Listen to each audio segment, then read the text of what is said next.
Spectacular sunshine in the Keystone State. This is game number one of a brief two-game series at PNC Park. The Sox on the road to battle with the Pirates in a rematch of the series from Guaranteed Rate Field last week. Thanks for joining us once again. Jason Benetti, Steve Stone along with you. Good news, the Sox have Yoan Moncada back at the top of the card. Good news, Sox are building on a win, thanks in large part to the bullpen. Bullpen's been struggling lately, no doubt about that, but it was not in evidence on Sunday as the pen stepped up big and the Sox able to secure a win, 1 of 3 at Wrigley Field.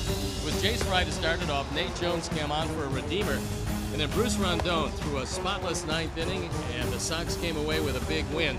A lot of momentum coming into Pittsburgh. It's a beautiful backdrop here, a gorgeous ballpark, and the Sox looking for 2 in a row. And they'll turn to the guy who really has been the ace of the rotation, Reynaldo Lopez, top 10 in the AL and ERA. That ERA is below 2.5, and Lopez still looking for his first win, but it doesn't diminish what he did last time he saw the Pirates. He mystified him with good location, a very good straight change. His slider was exceptional, and he held them to a couple of runs. However, he got a no decision in that one despite pitching beautifully. That's been the case this year as he goes against Trevor Williams in a rematch from a couple of days ago. You see the numbers, both got no Ds, and both today come out throwing the ball pretty well, although the Sox did get to Williams somewhat, could not secure the win. Sox were up 4-0 in both of those games against the Pirates, trying to finish the deal here in Pittsburgh this evening. First pitch just around the corner, and that will come to Yoan Moncada. It's been 10 days since he's been in the lineup. We'll see what he does tonight against the Buccos after this.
Tested, trusted, Toyota. Toyota, let's go places. Blue Cross and Blue Shield of Illinois. Through it all.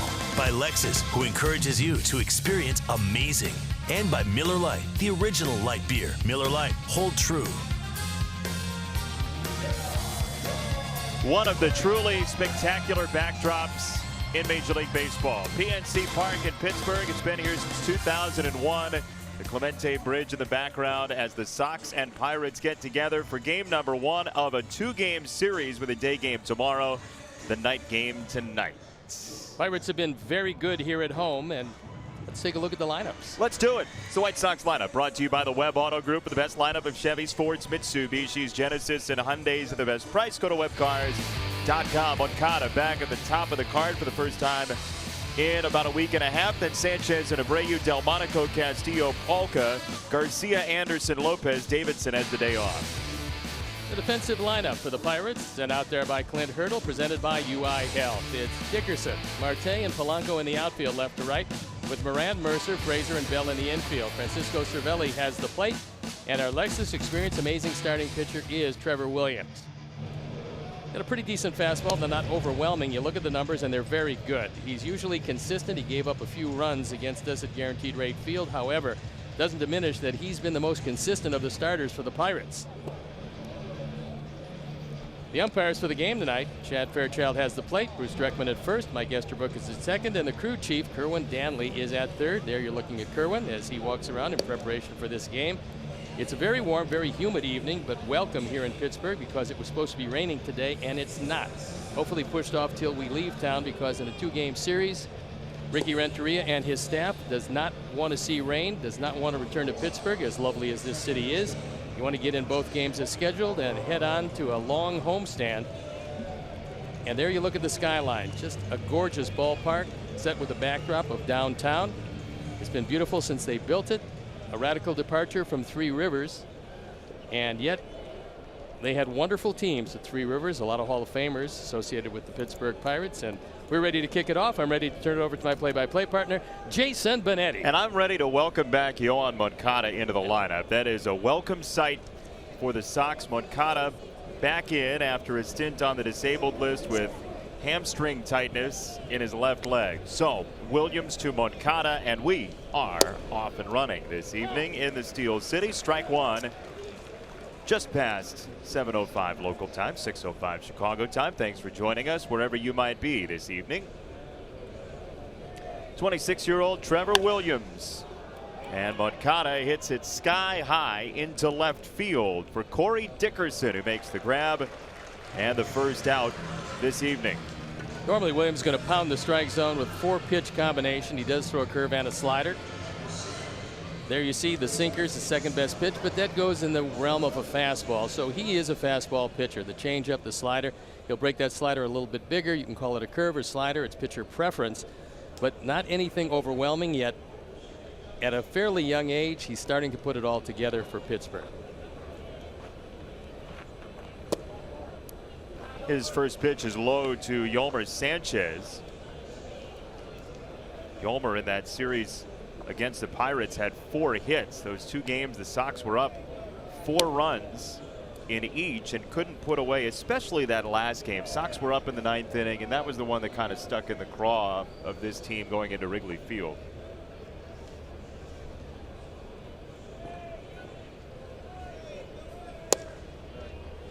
At 91, a strike, the fastball from Williams.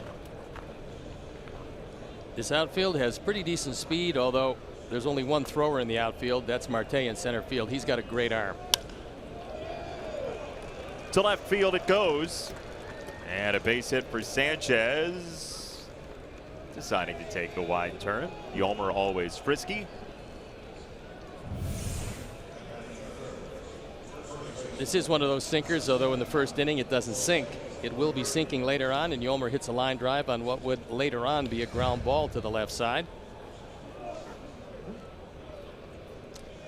In that game against the Sox last week, Williams threw 92 pitches. 69 of them were either sinkers or four-seam fastballs. That leaves just 23 combined sliders and changeups. Sox only saw 6 changeups out of 92, and one of them left the ballpark. Second time seeing a team, second time seeing a pitcher. What's the approach in terms of difference for the Sox? I think it's advantage to the hitters the second time through, and Ronaldo Lopez is going to be facing the same situation because very short time ago he faced this same lineup, as did Williams. So if you have the pitches to change things, you do. If you don't, well, then you change speeds on the pitches you have, because you've shown the opposing hitter how you're going to get him out. That was last time out when both guys obviously were bearing down, as just about every pitcher does. But if they had a weak spot, you would go to it, especially in key situations. Well, the hitters know that because they saw you recently, and although you have video of that performance, they still are very fresh in their mind's eye. Yeah, you can recall it much more clearly, I would imagine, 5 days after. You can, and depending on your repertoire, you will use different things to try to get them out. If you went inside in key situations last time, let's say a couple of times, well, you'll try to get them out away. If you went down in key situations, you'll try to throw one higher than high. You have to make an adjustment because you know the hitter is going to adjust to you.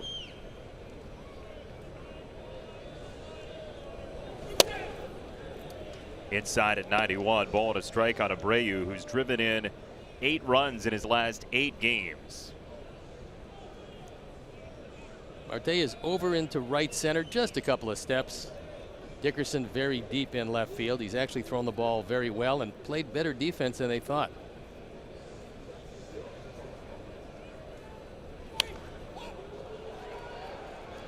High pop-up back of home, and Cervelli has no play. When he was with the Rockies, Dickerson wasn't known to be a great thrower out of the outfield, but he's improved. Well, he's very accurate. He gets to the ball quickly, he hustles, and so every aspect of his game, I think Pittsburgh is pleasantly surprised with him coming over here. He's been a terrific hitter since donning that Pirate black and gold, and defensively, you see 4 assists.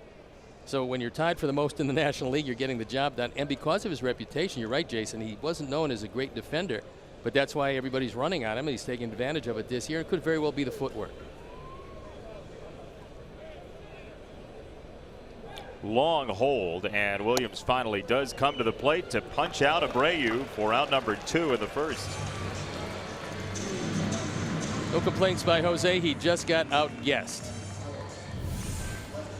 Cervelli wants it inside. Williams gets it right there with a little cut action on it, and Jose just lets the ball clear and then takes a walk on to the dugout.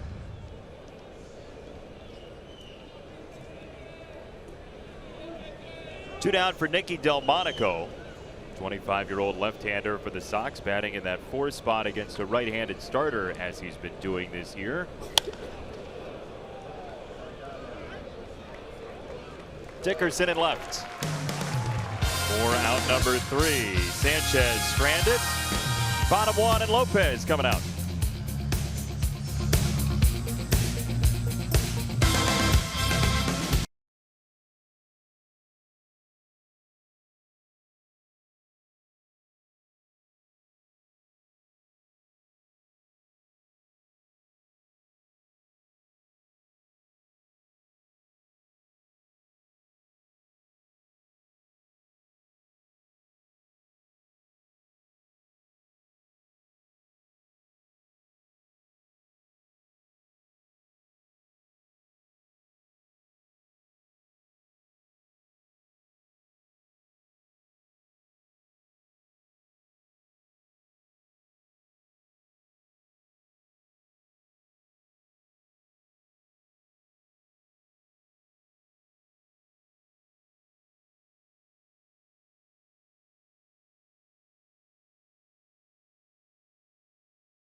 Out Adam Frazier at the top, a left-hander, Polanco 2, then Marte and Bell the switch hitter. Dickerson in the 5 spot has had an awesome offensive season first month and a half. Cervelli, Moran, who had the big homer at Guaranteed Rate Field, Mercer, and Williams the pitcher.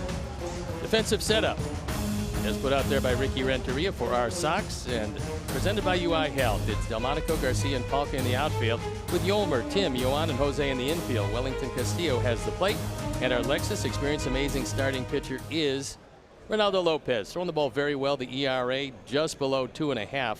Looking for his first win. A good time to get it here in Pittsburgh, but a tough order against a team that's 12-6 here at home. Pirates under the hitting coach Jeff Branson have the 5th best batting average in Major League Baseball at .261. They're 6th in on-base percentage and 7th in slugging percentage. And that's part of the reason why. Frazier to right field and the Pirates lead. Figured it would be a little tougher this ball game for Ronaldo. And Frazier with his 3rd home run, his 6th driven in, put the Pirates on top 1-0 in rapid dispatch. Ford home run replay. It's a fastball. It's on the inner portion and it's gone. Only 320 down the right field line. 21-foot high wall in commemoration of Roberto Clemente. And not a tough place to hit a home run if you're a left-hand hitter. 3rd leadoff home run for the Pirates this year. And now Gregory Polanco, who homered against Lopez back in Chicago. They saw a lot of fastballs from Lopez that first time around. 59 fastballs out of 100 pitches, and then 17 sliders, 18 changeups. Infield playing Polanco as a dead pull hitter. There he cuts that one a bit. There you see the defense. Moncada back on the grass as you would expect. Polanco just starting to put things together. And he's got a chance to be a real good one. He's 26 years old. He's hit in 4 straight. And Polanco in the air to right field. Daniel Palka sliding, can't make the play.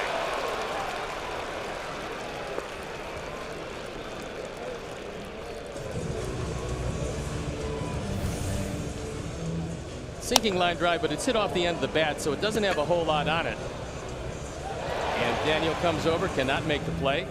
Fortunately, it doesn't kick all that far away, and he holds Polanco to just a single. So an ominous start for Ronaldo Lopez in search of his first win.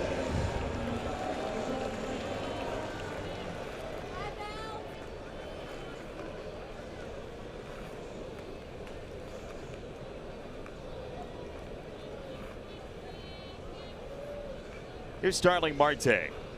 8-game hit streak for him. This Pirates order was already hot coming into Chicago, and now time called before that play could happen. So Polanco, who was stealing second base, has to go back. It's a good thing time was called because Ronaldo didn't pay much attention to him, and Polanco had a running start.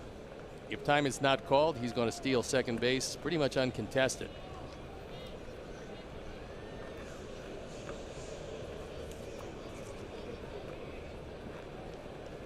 Pirates don't steal a whole bunch, just 17 times this year.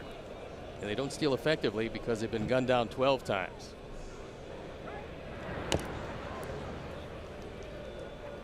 Polanco 2 out of 3 in stolen bases. The man you have to worry about is the man batting, and that's Marte if he gets on. He's swiped 10 of them and been caught just 3 times. There's nothing Marte can't do. He's got a great arm. He's a terrific hitter, as you see.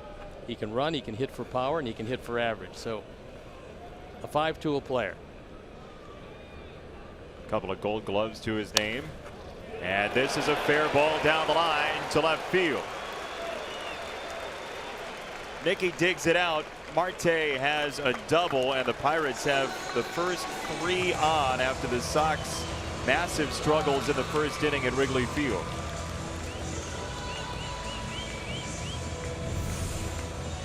Yolmer was off the line. This sinker inside is taken right down the line, and Marte's able to bring his hands in, get the head of the bat on it. This is a good job of hitting because that's a pitch that a lot of guys would have grounded foul. Marte keeps it between the lines, and a triple shy of the cycle with the 4th hitter coming to bat. Well, Josh Bell does have 2 triples this year. Let's keep him from doing that. Infield back, they're going to concede the run, trying to stay out of the big inning.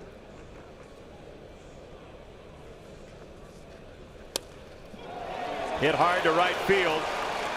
It's a long way to go for Palka, and 2 are going to score. This is extra bases for Bell, and the Pirates lead immediately 3-0.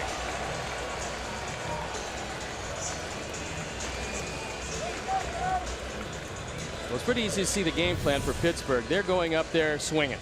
They're pretty much thinking that Ronaldo's going to try to get ahead, and they're driving everything and finding a hole for it.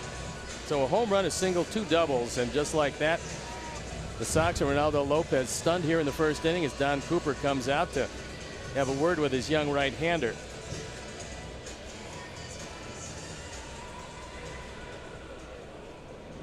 Easy to say it's going to be difficult. Very hard to see it this difficult. 4 hitters, 3 runs, man in scoring position, and nobody out. For a guy who's really been smooth in the first inning this year in terms of runs allowed, he had allowed just 1 earned run in 7 first innings so far this season, Lopez. Problem being, this is the first time where he's faced a team within the framework of 1 week. And so for him, this is new. For the Pirates, they're taking advantage of having seen him once, knowing how the stuff works, knowing what the changeup looks like, knowing what the fastball looks like, and they're not going up there taking any pitches. They're realizing the first pitch in the zone, they're jumping on it. And not only is it the first team to face him within this proximity, but it's actually his first repeat customer at all this season. The way the schedule broke down, he only saw the Royals the second time around. So Lopez will face Dickerson with Bell at second after the meeting at the mound.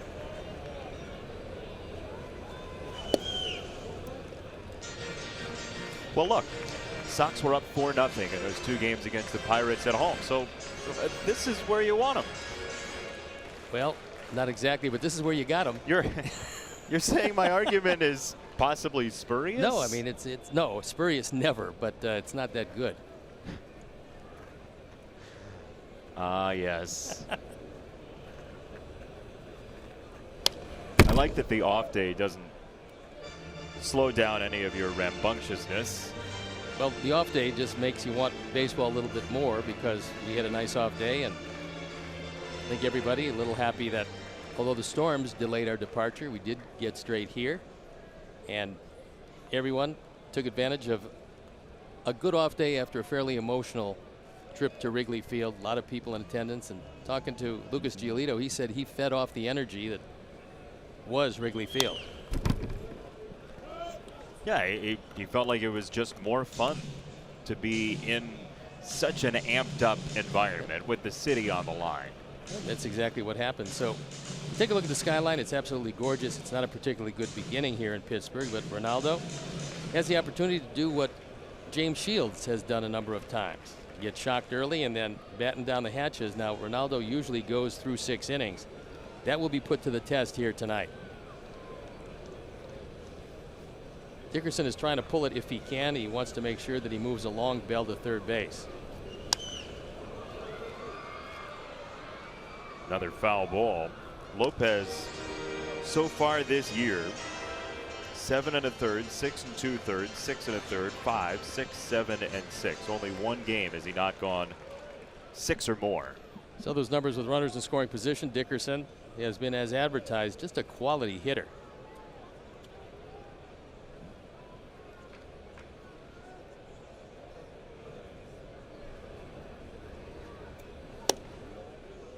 Outside, 2 balls, 2 strikes. Chris is up on the bat, which is a good thing when you're looking for contact. That's all he wants to do is make sure he puts the ball in play. He's a welcome addition to this team because he swings the bat from the left side. Excuse me, it's Corey rather, and he also is up on the bat along with Chris. We've got too many Dickersons. Yes, you get confused. I remember Eric. He's pretty good at what he did. 2-2. As you said, he puts the ball on the ground. Moncada's first chance is well done. Bell to third with 1 away. He got the changeup, was able to pull it, and did his job. Pirates are gifted in that they've got 2 catchers that have done a great job for them. And when you find 2 guys who can catch as well as hit, you got yourself a bonus in baseball today. You don't find that too often. Between Diaz and Cervelli, they're awfully good behind the plate. Those are career numbers for Cervelli a month and a half into this season. Well, normally he's been hurt, and that's really curtailed what would have been a very good career. You might remember him with the New York Yankees. But the Pirates very happy to have him, and they feel that Diaz, however, will be their catcher of the future as Cervelli's contract runs out after next season. Swing and a miss for strike 1.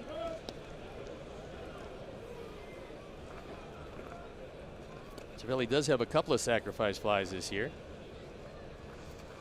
That's one behind Mercer. With runners in scoring position, you look at those numbers, very impressive, hitting .407. Yeah, you're going to make a lot of fans that way. Infield in, they're going to try to cut down Bell at the plate.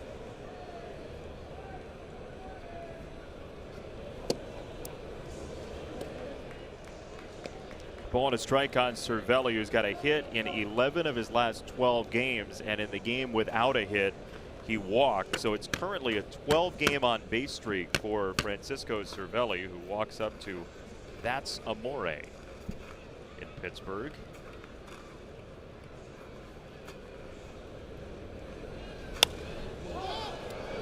High in the sky, foul territory. Abreu for a big out, number 2. That was a big out because you leave Bell right there, and now you can get out of the inning. You give up 3. You gave up 3 with nobody out and a man at second base. If you give up 3 total in the inning, consider the job well done, but a tough man to wend his way by.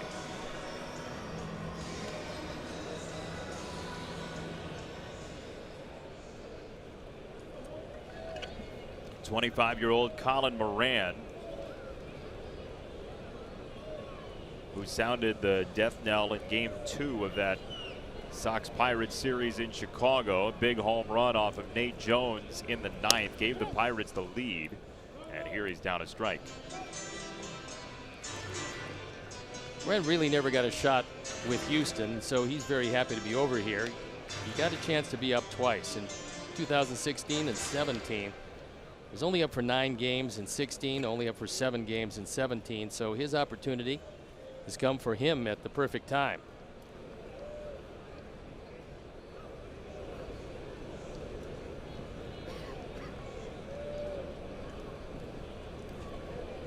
Walks compared to 21 strikeouts. He's hit the ball well, just below 290, as this ball is lofted to left field. Nicky twisting in the wind, and it's over him to drive in another run. The Pirates have their 4th of the first inning. Although Moran doesn't have the big power of the normal third baseman, he will put the bat on the ball, and that's RBI number 21. So Nicky has some problems. It's dusk here. He never really sees this ball. He turns and turns and turns, but the ball goes over his head.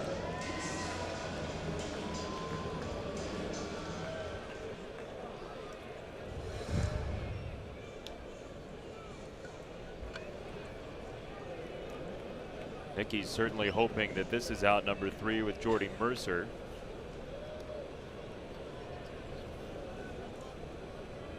He's been a big RBI guy recently for the Pirates. And Mercer takes ball number 1. He could very well be the most underrated shortstop in baseball. The reason is he doesn't have the great range, especially to his left, but what he catches, he throws you out. And also he comes through with some big at-bats. When he's called on to put the bat on the ball, he'll do that. He doesn't have big power. He's one of those guys that doesn't do a whole lot in the spectacular nature. He just does what it takes to beat you. And that's the kind of shortstop you want. Make the plays you're supposed to make. He's always healthy. I mean, he has been a stalwart in this lineup. He may not get much to hit here, though, with the pitcher's spot next. You wouldn't think so.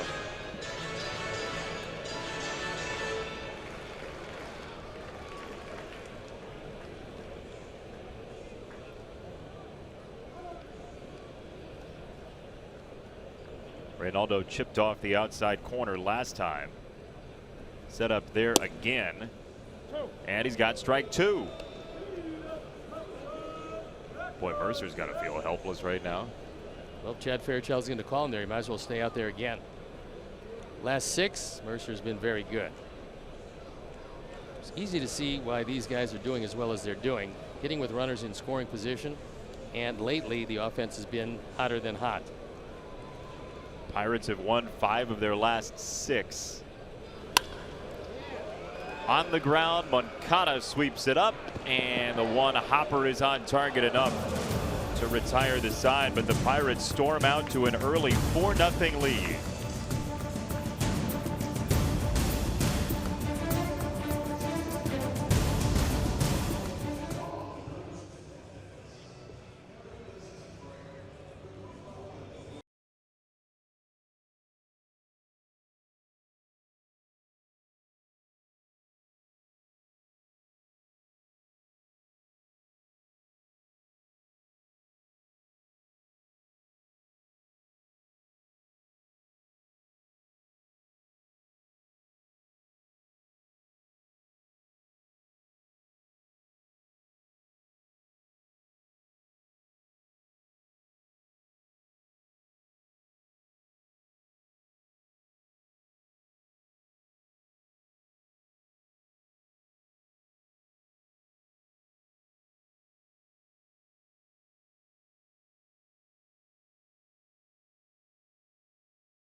Sox are down 4-0. Some climbing to do here in Pittsburgh, and let's tell you about what you're going to see on our telecast throughout the evening. Some Indiana connections having to do with the Sox minor leagues. Tyler Saladino with a StatCast feat in Milwaukee, and then in White Sox history, win number 4,000. How it happened, we'll tell you about that later on tonight. The flying feet, would that be? No, just a regular feat. Okay, just want to know. Thank you for make sure. Yeah, the clarification is totally worthwhile. Well, Tyler can run, you know. Oh yeah. Good to see Tyler back in the bigs with Milwaukee. Always highly thought of here as Castillo takes a strike. Sean Rodriguez takes over in center field. When we get an update on Starling Marte, we'll tell you. That would be a huge loss if it's anything too serious. Marte doubled and scored in the bottom of the first. And that is a major deletion from the Pirates lineup. He's their best player. Yeah. In any category you want to mention.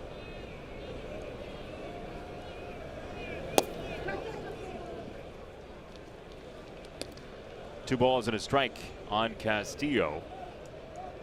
Wellington with 5 home runs, couple of multi-homer games, including one against the Pirates.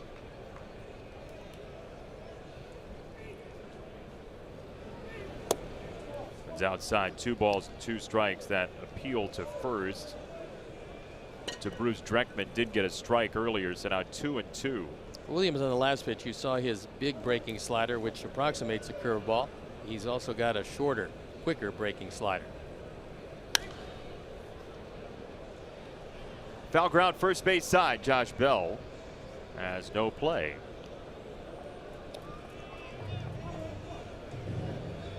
So last 4 games 15-0 after the first inning. How do you stop that? Petition to play in the second inning. Just start in the second inning. Play a 10th inning if you want. Just do whatever you can not to play the first inning, because things have not gone well for the Sox. It's tough for the psyche, but again, the Sox came back in the last game at Wrigley and got the win. So we'll see what happens as the night moves along here in Pittsburgh. To right field on a line, and Polanco for out number 1.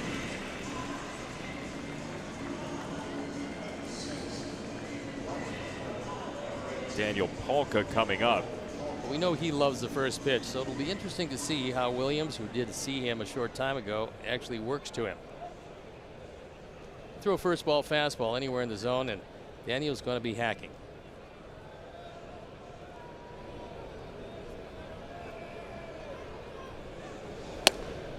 Oh, he took a strike. Coming into the game, 43% of the first pitches he's seen in the major leagues he swung at. Maybe that one was a little higher than he would have liked. Good location for Williams. Going there again.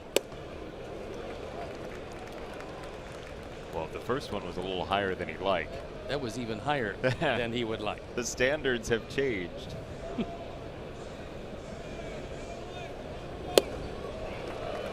Upstairs, quickly done for round number 2 in the inning for Williams. Second strikeout, 3 high fastballs, and see you later. Cervelli wants it upstairs. He gets it upstairs.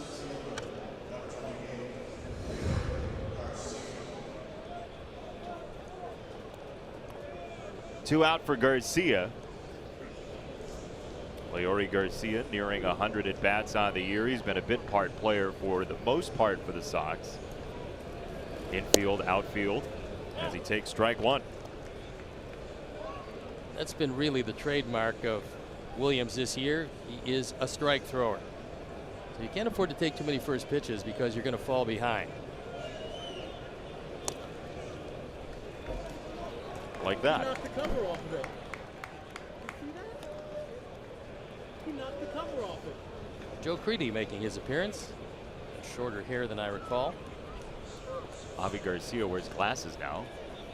Talk with Avi, and he's a little disappointed because he seemed to have re-nicked up the hamstring.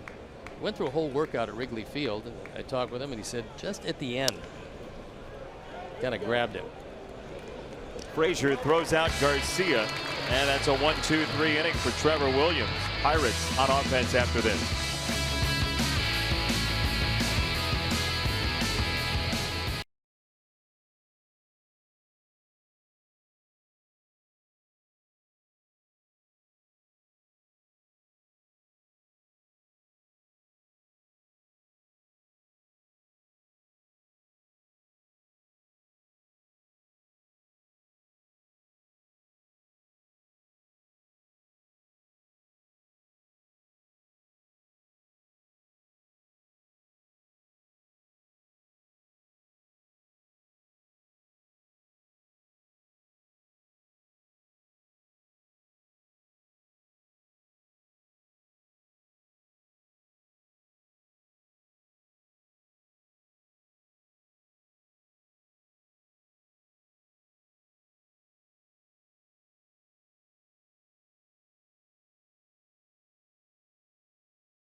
For an all-new episode of Baseball Night in Chicago. Tune in Thursday at 6:30 on NBC Sports Chicago or stream the show on the NBC Sports app. Thanks for joining us from lovely Pittsburgh this evening. If there's a confluence, you grab a boat, right? And this is exactly where it is. Trevor Williams takes strike one as Reynaldo Lopez tries to bounce back from a 4-run, 5-hit first inning. Confluence of the Allegheny, the Ohio, and the Monongahela rivers. Hence the name Three Rivers for the old ballpark. That's hard hit to shortstop. Tim is there for out number one. Visit participating Chicagoland area Great Clips salons by May 25th to enter the Great Clips Summer Sweepstakes. The grand prize winner throws out the first pitch at Mullet Night, Friday, June 15th. See, because it's about hair. White Sox tickets and a pregame patio party as well. Great Clips, it's gonna be great. Buy your tickets today, right now, by visiting whitesox.com, or you can call 866-SOX-GAME. What I would give to be able to grow a mullet these days. Yeah, you'd have a little bit of a shabby mullet. I need some hair seeds. Well, they do have the new Chia Analyst. That might not be a bad idea. I prefer them for the front, however. Do they have special mullet front hair seeds? No, it's a party in the back. Business in the front. 2 strikes on Frazier, who homered to right on 1 strike in the first.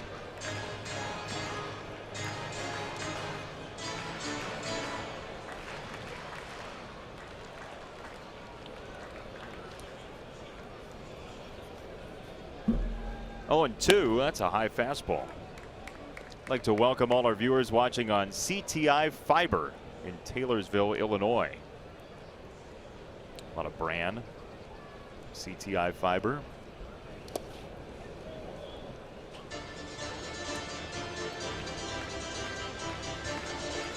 Two to Frazier, who just got his first hit of the year against the Sox with that first inning home run. He hit one well down the line, almost went out of the ballpark. It was a foul ball back home, but this one he kept inside the pole and crushed it, leading off the ball game.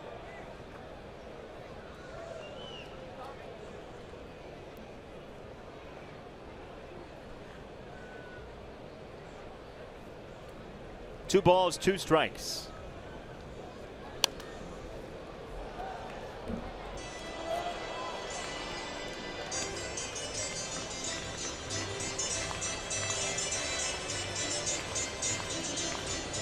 Gotta say, this ballpark's sound system is above average. Pretty good, isn't it? Feel like the music's actually in your head. To third base, and Yolmer Sanchez for round number 2. Frazier's going to get a whole lot of play, and then Josh Harrison is going to come back. And Josh Harrison's the thing that really makes this team go.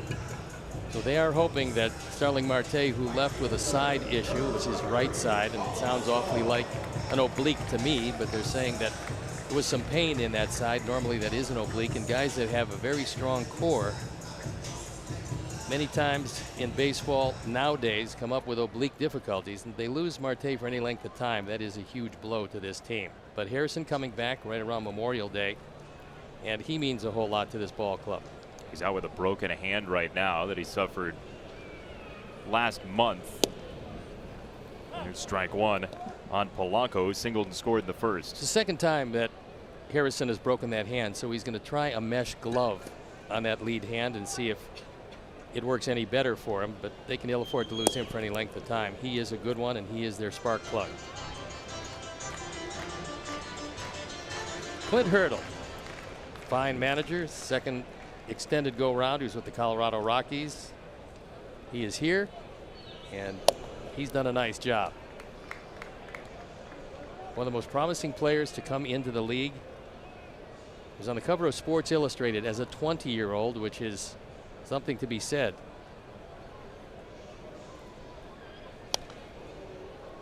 Clint said, however, it was a double-edged sword. It was wonderful to get that kind of publicity. It was difficult for him because he carried that with him his entire career. He really never lived up to that kind of hype during the course of his career, but he's more than done it as a manager because he's been very good. And right now he's seemingly at the top of his game. He's got his guys playing hard, and they're playing well.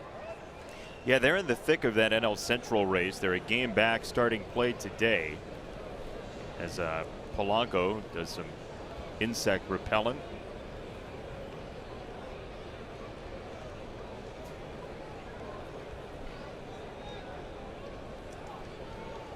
Two and two. Up and out, 3-2. Go figure who's going to win the NL Central right now. There are 4 teams within 2 games at the start of play. Brewers doing a very nice job. Cubs 2 back. Losing that makeup game yesterday at Wrigley Field to Atlanta before going down to play Atlanta. It's a 2-out walk for Polanco, and now Rodriguez will bat. First walk for Lopez. Pirates came out swinging it and now have waited out Lopez for that first walk. But what a beautiful skyline here in Pittsburgh. Is gorgeous, and Ronaldo's better look at first base because Polanco got a running start last time, and he's going to be looking for the same kind of jump here.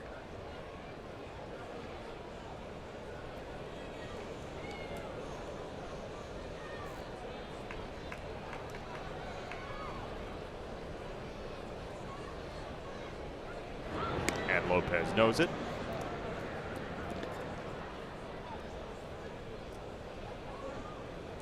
Sean Rodriguez is their jack of all trades. There's no place he can't play.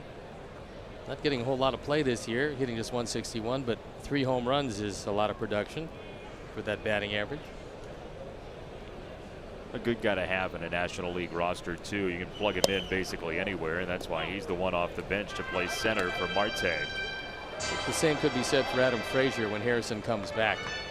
So the difference being that Rodriguez can play center field, which sets apart a utility player. If you can play center field and be a utility player and play the infield at any position, including first base, you're very valuable in a lineup and a team and a league that uses flip-flop batting orders.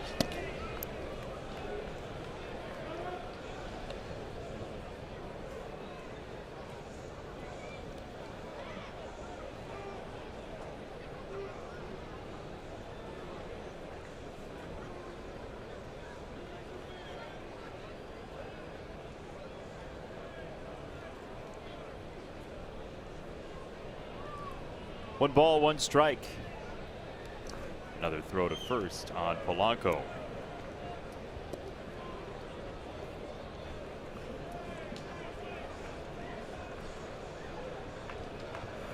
That league is a little bit bigger at first base. That would lead you to believe that Polanco's thinking about running.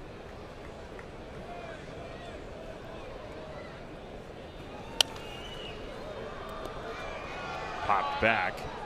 1-2 on Rodriguez. And if you're looking at the scoreboard and you're saying, well, this doesn't feel like it happened very much to Lopez, that's because it hasn't. It's just the second time all year he's given up more than 2 earned runs in a start with that ERA sub 2.5 coming in.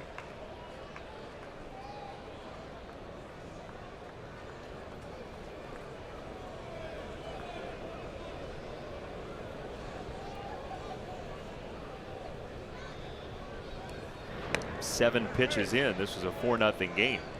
And now Abreu wants to go talk to Lopez, and he's waving to the dugout as well.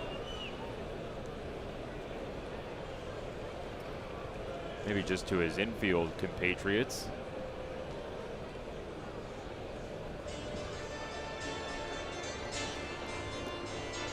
Now Chad Fairchild is coming out to the mound to try to break this up. He's given them their say, and now wants to get back to baseball.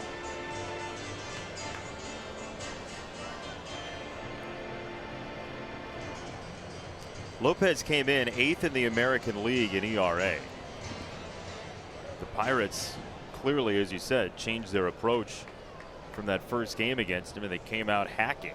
Yeah, they were doing a no-take offense, and it worked very well. They were swinging early in the count, most times on the first pitch.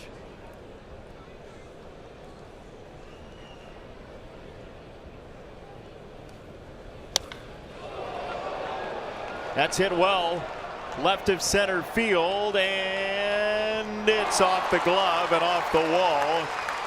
Polanco's coming home, and the Pirates lead 5-0. Garcia got back there but couldn't reel it in, and Rodriguez with a 3-base hit.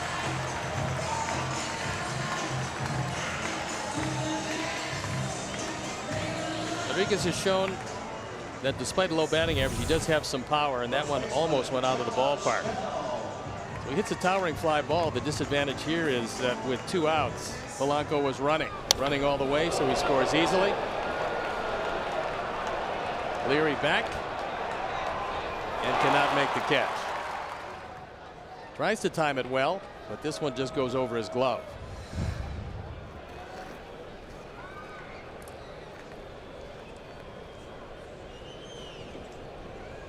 Now Josh Bell, who stung a ball to right field last time, and takes strike 1 here.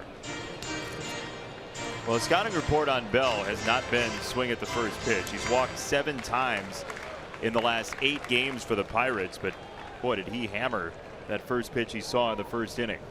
Well, he's a better hitter from the right side, a stronger hitter from the left side.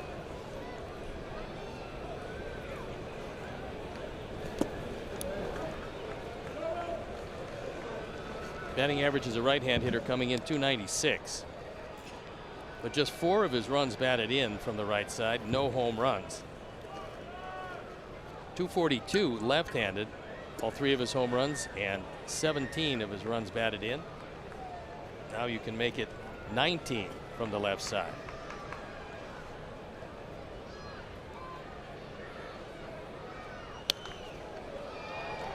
It's so odd seeing Bell and Polanco both up there swatting at bugs, because it's been like 35 degrees for every game we've had this year. So having hot and muggy and even insects being a part of this whole shebang is new. Well, that's why they've come out to play tonight. They've been waiting. They certainly have, and there's a few in attendance. Well, here in Cleveland, you see that a whole lot. Just ask Jabba Chamberlain. 1-2. We will do it again.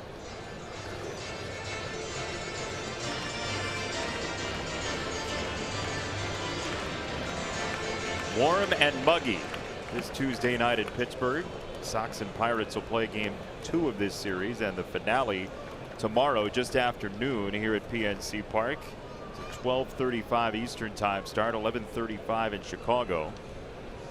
And Hector Santiago on the mound after Carson Fulmer has been pushed back.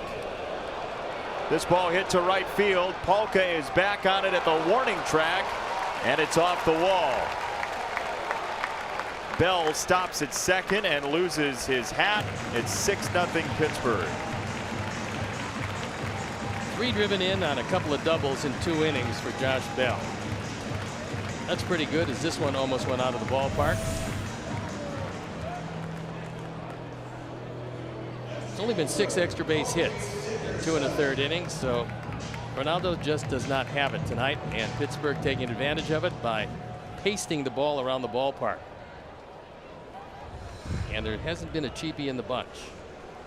No, that's very true. 6 extra base hits out of 7 total hits. And for Don Cooper, serenity now. Strike 1 to Dickerson.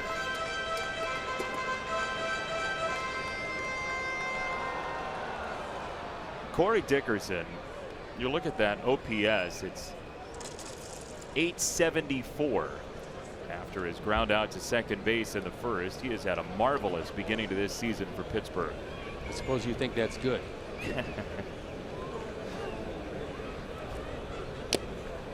2 strikes from Lopez to Dickerson.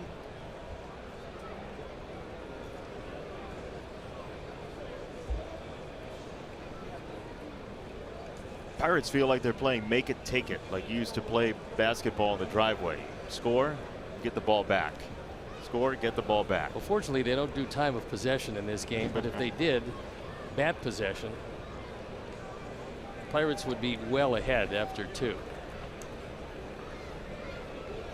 0-2. Fouled away by Dickerson. Pitch number 50 on the way, and the Parrot certainly enjoying it.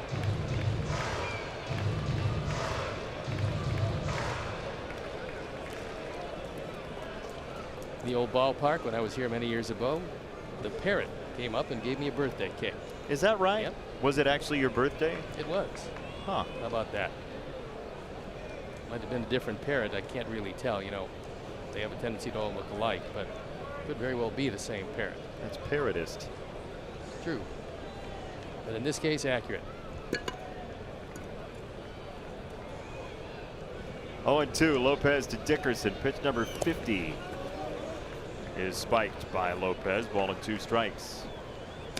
Chris Beck up and going in the bullpen. The off day yesterday, the pen should be fresh.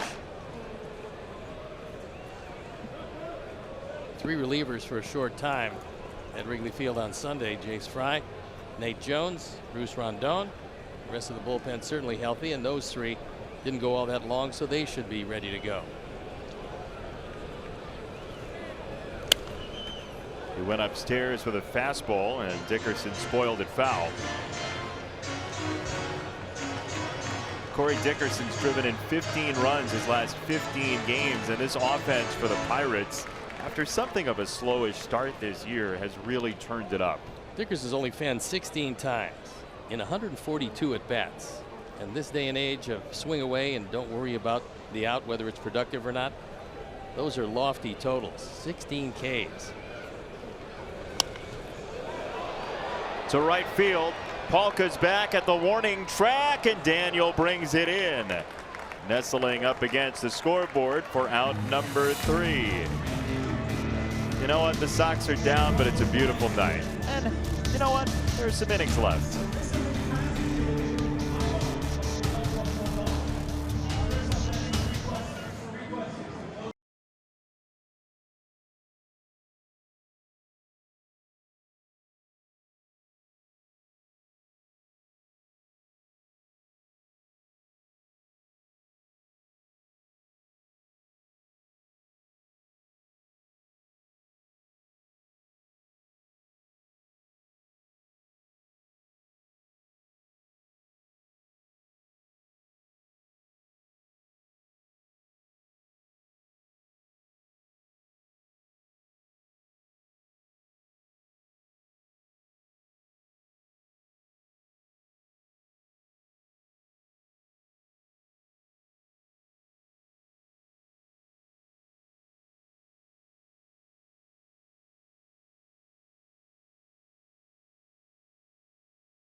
Team everywhere you go. Listen to Chuck Garfien and company break down the biggest topics surrounding the team. So visit NBCSportsChicago.com/podcast to subscribe today. I believe Kamka and Slavko are on this White Sox Talk podcast that just got posted about the minor leagues. So check it out right now. The new one is up basically hourly, it feels like. Chuck Garfien's always doing a White Sox Talk podcast, even when he's reporting from below ground at Wrigley Field. He's the hardest working man in show business, and now that he's thawed out, he's doing an even better job. Chuck did not have it good the first couple weeks of this season. He was in the elements, as they say.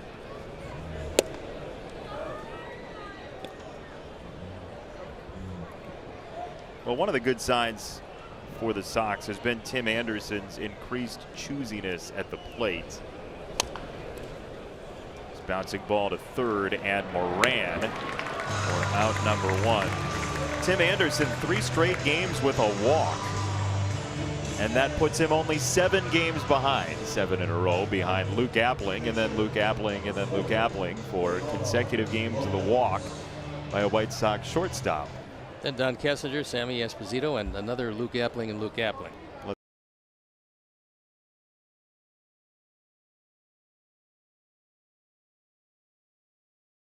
Actually managed this ball club for a short period of time, player manager. Teammate of mine and a very good man. Yeah. Was Don Kessinger. Yeah. Got any dirt on him? No, there was none. Never swore, I don't believe, in his life, ever. Really? Yeah. How do you manage a team while doing that? He was able to do it. And I like what Cervelli's doing here. Only look, the ball is not going to go fair, but he's giving it every opportunity because it came off with spin. And for all you youngsters out there, if you're going to catch, or you're going to play third base, and the guy hits it off the end of the bat and doesn't run, then just follow it and see what happens, because sometimes they do spin back into fair territory. You get a very easy out that way. And if you're a batter, run. Force him to touch. You really should, because otherwise you never really know. Put the pressure on him and you get a base hit, or you're not going to get a cheap out. Reynaldo Lopez, who has one hit in his career. It came off of Seth Lugo. And this will not be hit number 2. Third strikeout for Williams. Sox fans, join us as the White Sox take on the Texas Rangers Thursday, May 17th, 7:10 p.m. First 10,000 fans get a free Ricky's Boys Don't Quit t-shirt presented by the Village of Bedford Park. Bring your business home to Bedford Park and win big. Buy your tickets today by visiting whitesox.com or calling 866-SOX-GAME. It's the winner of our Kurt Hassler lookalike contest. Put another foot on his head, and yes. Kurt is what, 6'7"? He's a tall man. Yes, he is.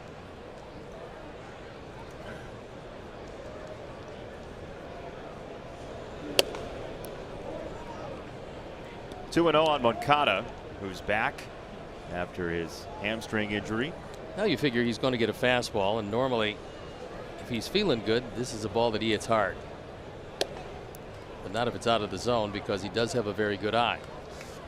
He came into play today 5th in Major League Baseball in average exit velocity at 95 miles an hour, which would have been the team lead by far last year.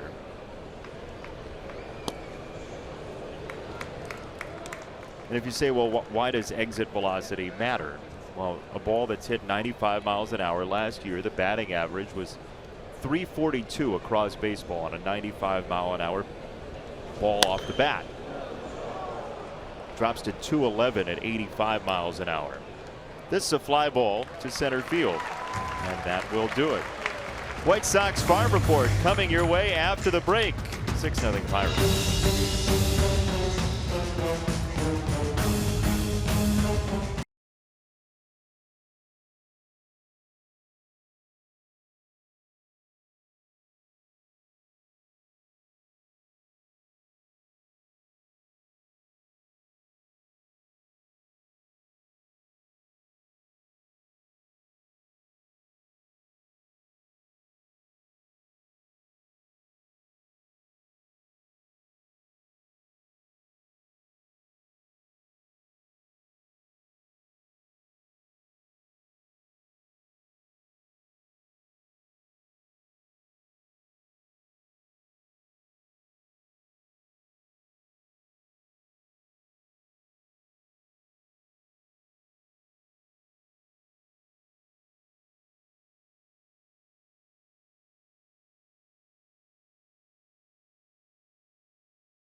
Raid and the Sox 9th round pick last year. Craig Dedelo continues to hit the ball well. His last 12 games, a .327 average, 11 knocked in, 10 extra base hits, 9 runs.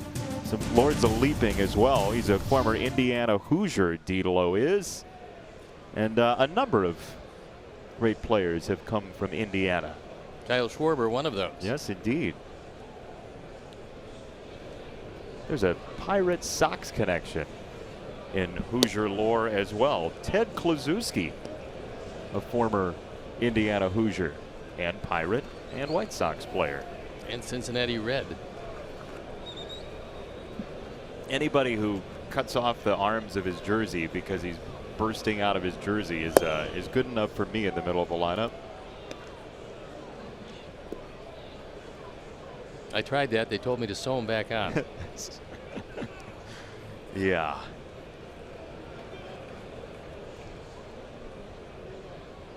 You had 4 days in between starts anyway. You could sew everybody's uniform. I mean, what do you have to do besides hijinks like that? It's true.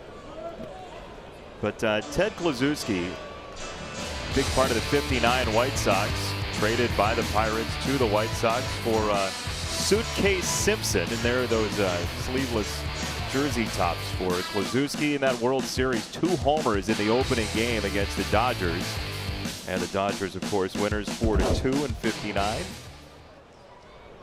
Big Clue had a huge World Series. That one hits Cervelli. And that got him pretty well. Now the question is, and Sox dugout asking if he did swing at it. For the moment, Chad Fairchild is saying he didn't, but the Pirate faithful holding their breath on this one. Riding fastball, that got the elbow. And not the padded one either. No, this is probably better as far as Cervelli is concerned than the hand. So what happens when it hits you there is kind of goes numb for a bit, and again, you're not going to break anything. That one hit all meat, very little finny bone.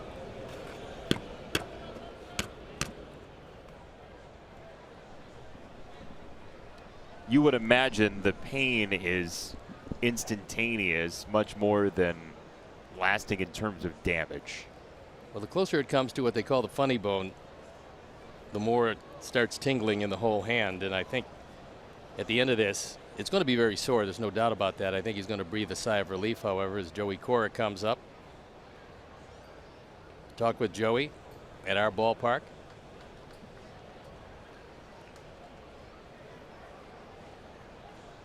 He's going to be just fine. Easy for me to say because he got hit, but he got hit in a good spot. Second time in 2 series he's gotten hit. He got popped against the Giants as well. Oof.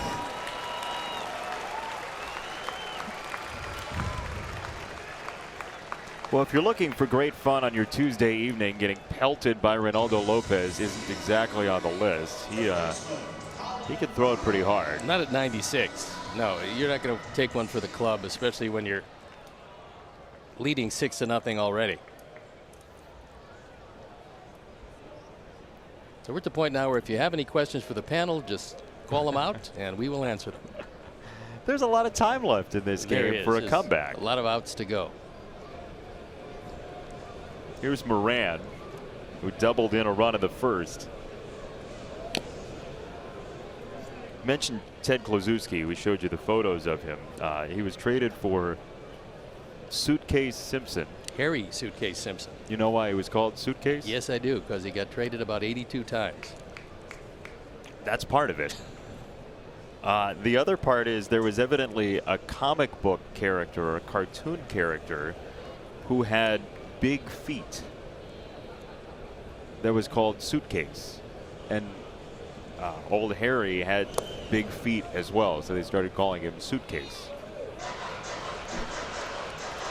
There you have it. There you go. Boy, that's a mystery explained. Bozo wasn't around yet, so they couldn't go with that. Moran originally drafted #1 by the Miami Marlins, the 6th player chosen in the draft. So he was highly thought of when he came into baseball, and now he's found a spot with Pittsburgh.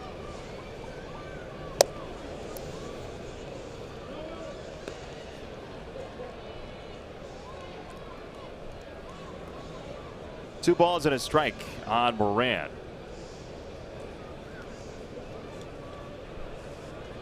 Seven hits, 1 walk, 1 hit batter.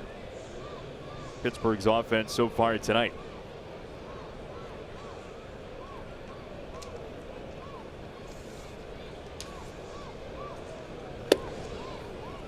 Ball fades away. 3-1 on Moran, who just had a 5-game hit streak broken in his last game.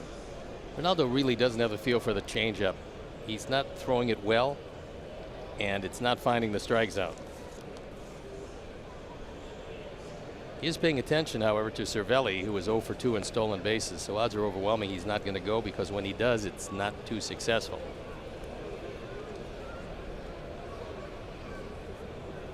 3-1. That's outside, ball 4. 2 on and nobody out. Sox bullpen may be in order. Ricky Renteria is out of the dugout. 2 on, nobody out, bottom 3. Well, it's been a magnificent season so far for Reynaldo Lopez. This is his first start, really, where he's gotten knocked around. And so Lopez will leave. The Sox will go to Chris Beck, and we'll give you his numbers when we come back to Pittsburgh.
Time, and there is Chris Beck.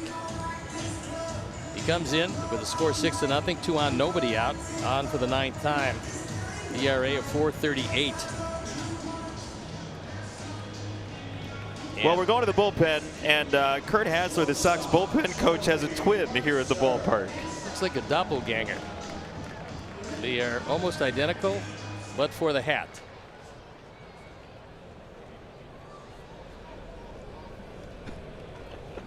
Great find by our crew.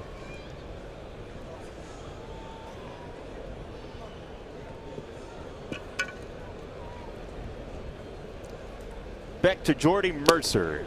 Chris Beck, ERA-wise at 4.38, having his best number of his career through 12 1/3. Very short innings so far, but Chris has been better than his pastime here in Chicago. He's just happy that Contreras is not in the lineup for the Pirates. Yeah, if that were to have happened, a number of things could go wrong for the Sox this year, but that's not one you'd expect, that Wilson Contreras just follows you from city to city. Well, he hit a couple of home runs in 2 days against Chris Beck. Sometimes that's going to happen. As hot as Contreras was in that series, it's not surprising because he was hitting everything in sight. 0-2 on Mercer.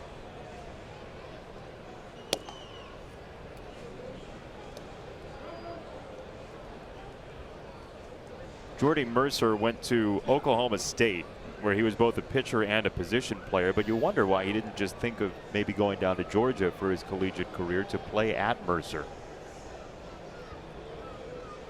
That would be unusual. Would have been perfect. have your name in the front and the back. It's like if Will Perdue would have become a Boilermaker. Right back to the mound, and that does get the job done.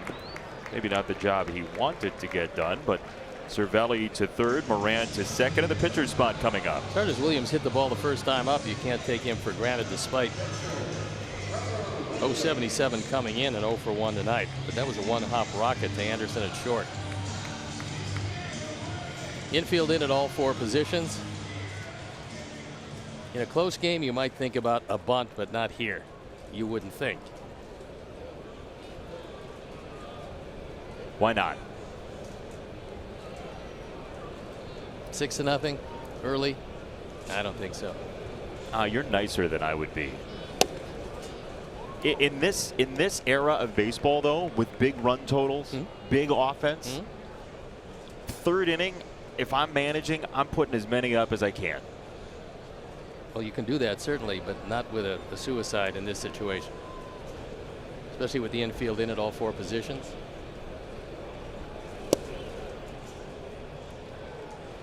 You just say go up there, strike out, do what you want to do, and then give it to Frazier. He hit the ball hard the last time. So, I mean, he's choked up on the bat.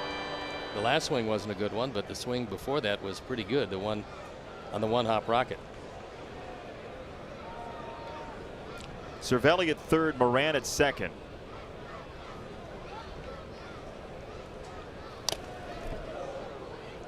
And Castillo takes that foul ball, 1-2. And Chad Fairchild wants to come out. He's not really saying a whole lot to Chris Beck. He just wants to let Wellington collect himself. Consider him collected. Shaking his head a little bit because those sting. And they're startling to go with it.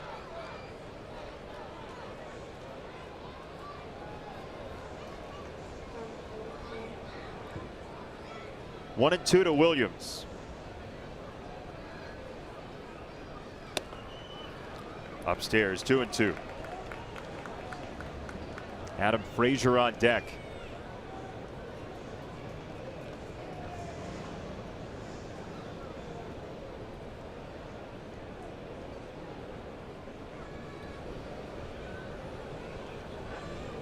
It's a Pirates team that does not strike out very much, tied for 4th fewest in the majors.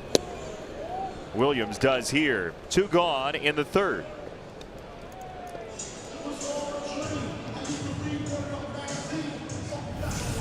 Chris just reaches back and throws a fastball right by him. And now the infield can go back to their normal depth. Frazier's hit the ball hard twice. Yeah. The home run and then a hard hit ball right at Yomer.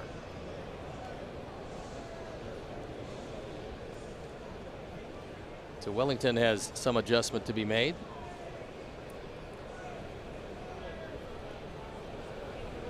And now he's ready to go.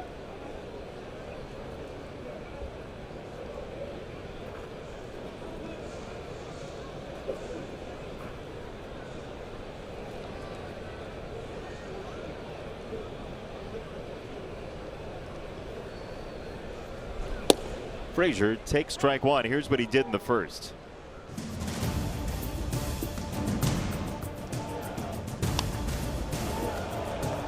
Just 95 miles an hour, but it got the job done. 352. It still goes in the book as a home run. And an ominous beginning to what turned out to be a very difficult performance for Ronaldo Lopez. Sanchez at third ends the inning. So Beck comes in and strands a couple. Kurt Hassler didn't know it, but he's got a twin, and everybody else knows that too. Sorry about your phone bill, partner. Kurt's doing the Heisman.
Sox Math on Twitter. First correct answer wins a prize from the road. Games in this series multiplied by games remaining against the Central, including tonight in the National League. Add the Sox runs from Sunday minus the number of years since the Pirates moved to PNC Park. Can you beat Penal is the question.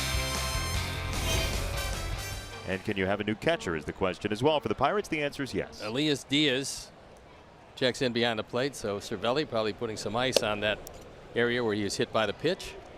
And Diaz, who is their catcher of the future, he can shut down a running game all by himself. He's got a great arm, a good defender, and he's hitting the daylights out of the ball this year. Don't really want to run on either of these Pirates catchers unless you get a great jump.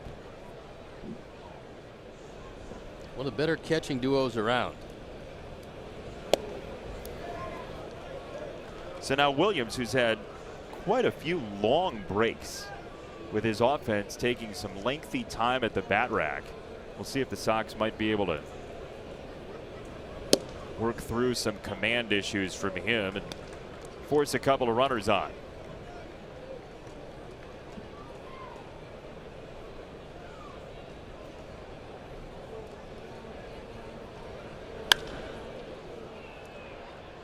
In the air to left field, Dickerson.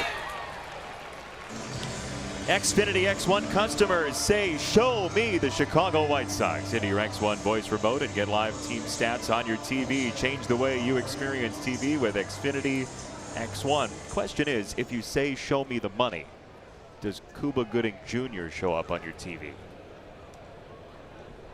I wouldn't think so, no. Otherwise, he would be a very busy man because it's said many times. Be on everybody's television. One out for Abreu. Pretty good trade for the Pirates. Getting Trevor Williams, a starting pitcher and a very consistent starting pitcher, in a deal for Richard Mitchell. It was back in October of 2015. Jose sprays this to left and drops it in for the Sox' second hit.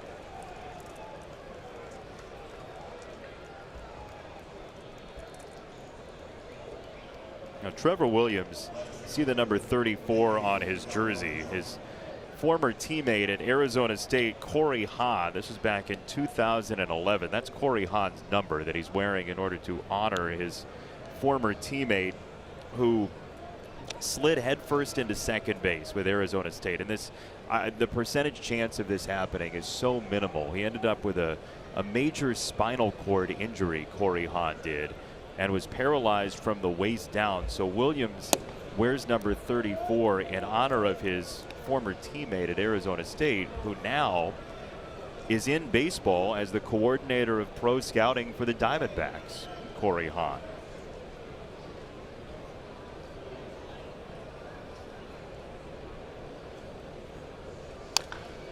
In scouting circles, when Hahn was a young player, there was the belief that he was going to be a big leaguer. Bryce Harper played with him on an under 18 team and basically said in an article recently, when you were 11 or 12 years old and you were on the circuit, you thought, oh, Corey Hahn, he was the guy that Bryce Harper was thinking of as the star of the time. And after that just absolutely freak injury, he had his playing career taken away, but staying in baseball, and honored by the Pirates pitcher today as Rodriguez makes the catch for out number 2 in the 4th.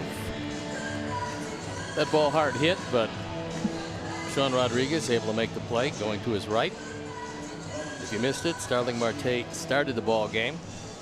Had enough time to hit a double, then seemingly running around the bases, seemed to have hurt himself, came out with some right side pain, which sounds like an oblique.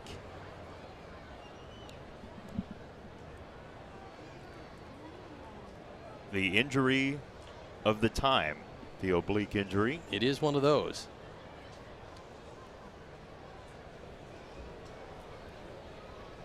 Castillo takes a strike. Well, freak injuries continue to plague A.J. Pollock of the Diamondbacks. He's out from 4 to 8 weeks with a fracture of the left thumb. And the Diamondbacks are off to such a great start. Pollock was the key to that. He was back and healthy this year, and now he goes on the shelf, and he's been hurt and hurt consistently. The Diamondbacks are a much better team with Pollock in. He was diving in center field. He came away hurt, called it an avulsion fracture, and they're really going to miss him. What a beautiful landscape here. There's your shot from the outfield. Yeah, A.J. Pollock, when they're without him, it's a different team. They've lost 6 in a row. The Rockies are coming for him, among other teams in the West. Yeah, that division is pretty tough. You keep thinking the Dodgers are going to eventually right the ship and make a run at it. They haven't shown much so far, but it's too good a team to do what they're doing. If they're around at the end of July, they're going to add somebody. You'd have to imagine. You would certainly think so, and maybe before that.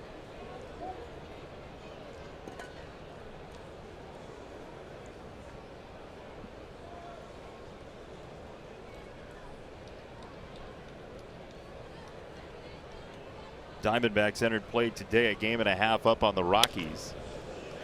Down the line at third, and Moran can't corral it. So Castillo with a 2-out single.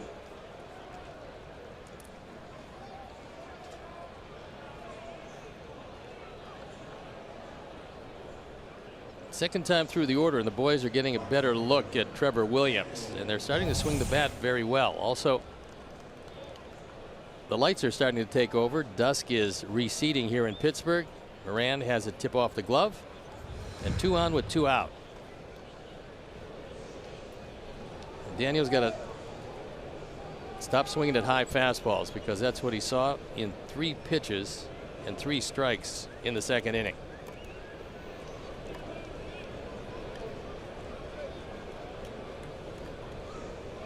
Came in 6 for his last 15 and really torched the Pirates in that series back at Guaranteed Rate Field. He was 4 for 7.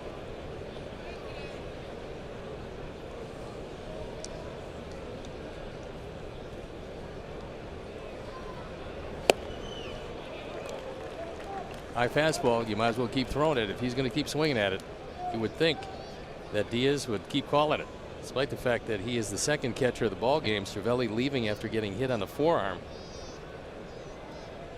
Well, that's when you know it's a team scouting report, right? Yeah.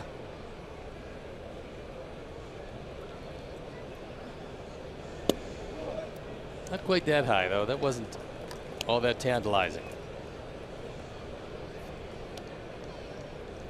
What's it like throwing to a different catcher in the middle of an outing? Doesn't really affect you at all. Really? Yeah. Not one bit.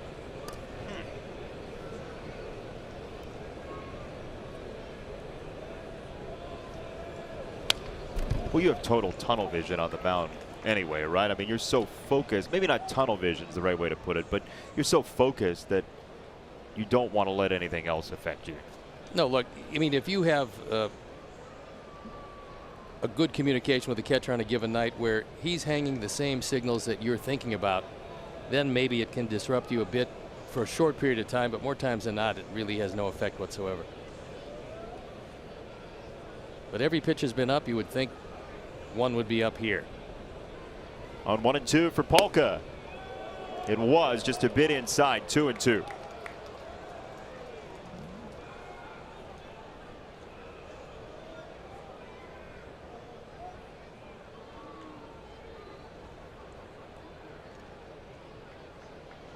Castillo at first, Abreu at second.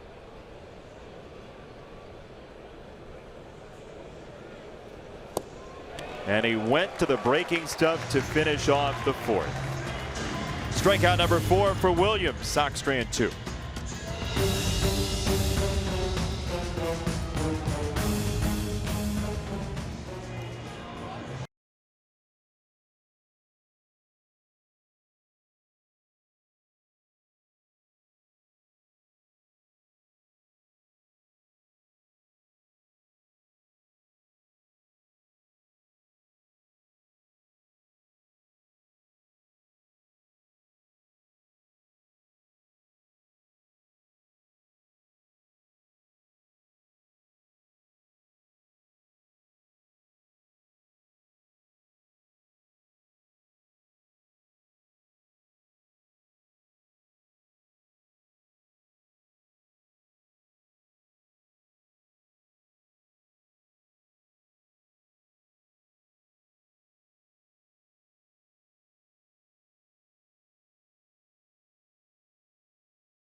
to the plate, and Saladino used everything up. He was running out of steam. Had he known that it was the second fastest home to home this season, he might have sped it up a bit, but it was effective. He made it.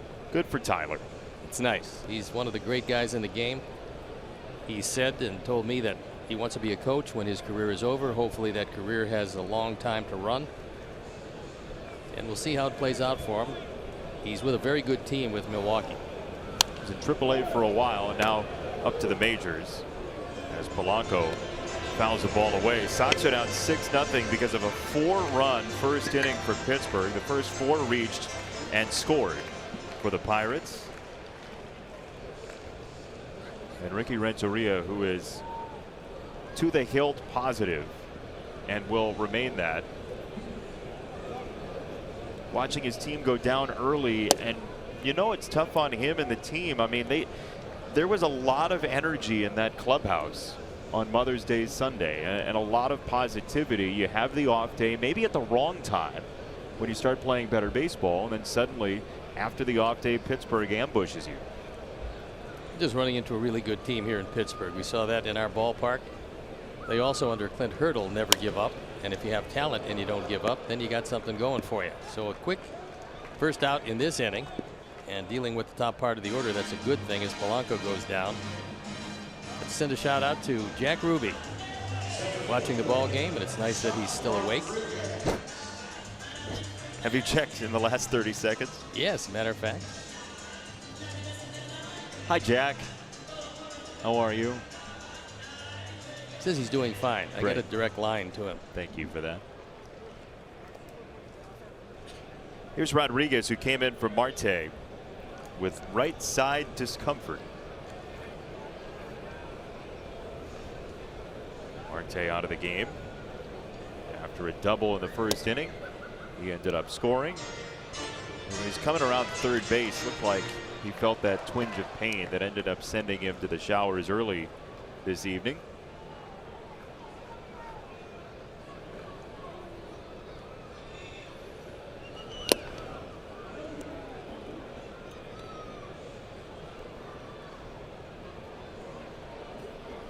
Chris Beck came in with 2 on, nobody out. Got a tapper back to the mound from Jordy Mercer. He struck out the pitcher Williams, and then a bouncing ball from Frazier ended the third. That's strike 2, 1-2. Chris has thrown it a lot better in this go round this year than he threw it last year, the year before. So hopefully he's found something, because the stuff looks crisp and his slider looks pretty good. Same type of transformation, maybe even to a further extent, from Jace Fry, who's come up from AAA Charlotte and has been dynamic from the left side. And that would certainly work very well as a situational left-hander. He came on and was the first man out of the pen and helped save the day Sunday. Don Cooper has his hands full.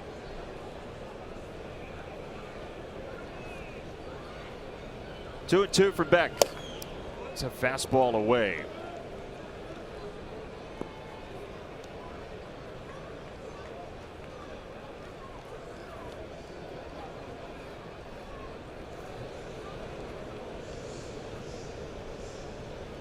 Rodriguez, very similar to Jose Bautista.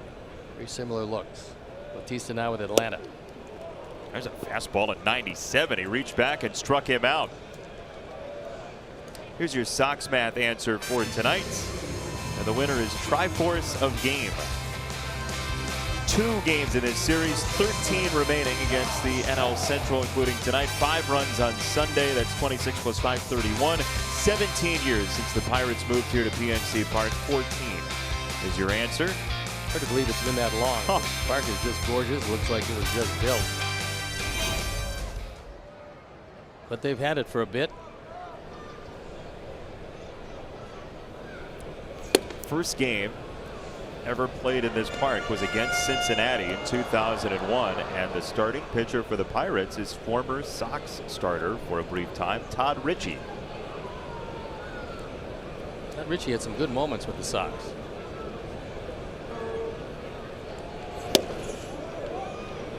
It's a breaking ball for a strike. 1-1 for Bell, who's doubled twice to right field.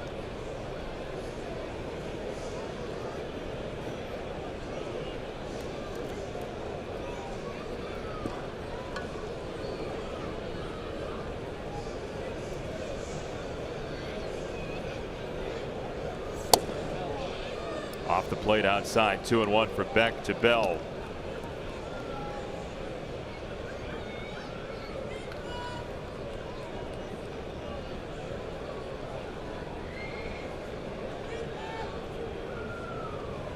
Extra ticket? I think not. On the ground, Anderson gets around it, and Tim with a bouncer to get him. Abreu shovels it out of the dirt. And some superb defense from the Sox in the fourth. Tim Anderson to the backhand side and some upper body strength to boot.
Innings, and he had to reach across to dig out that ball from Anderson at shortstop, as you see here.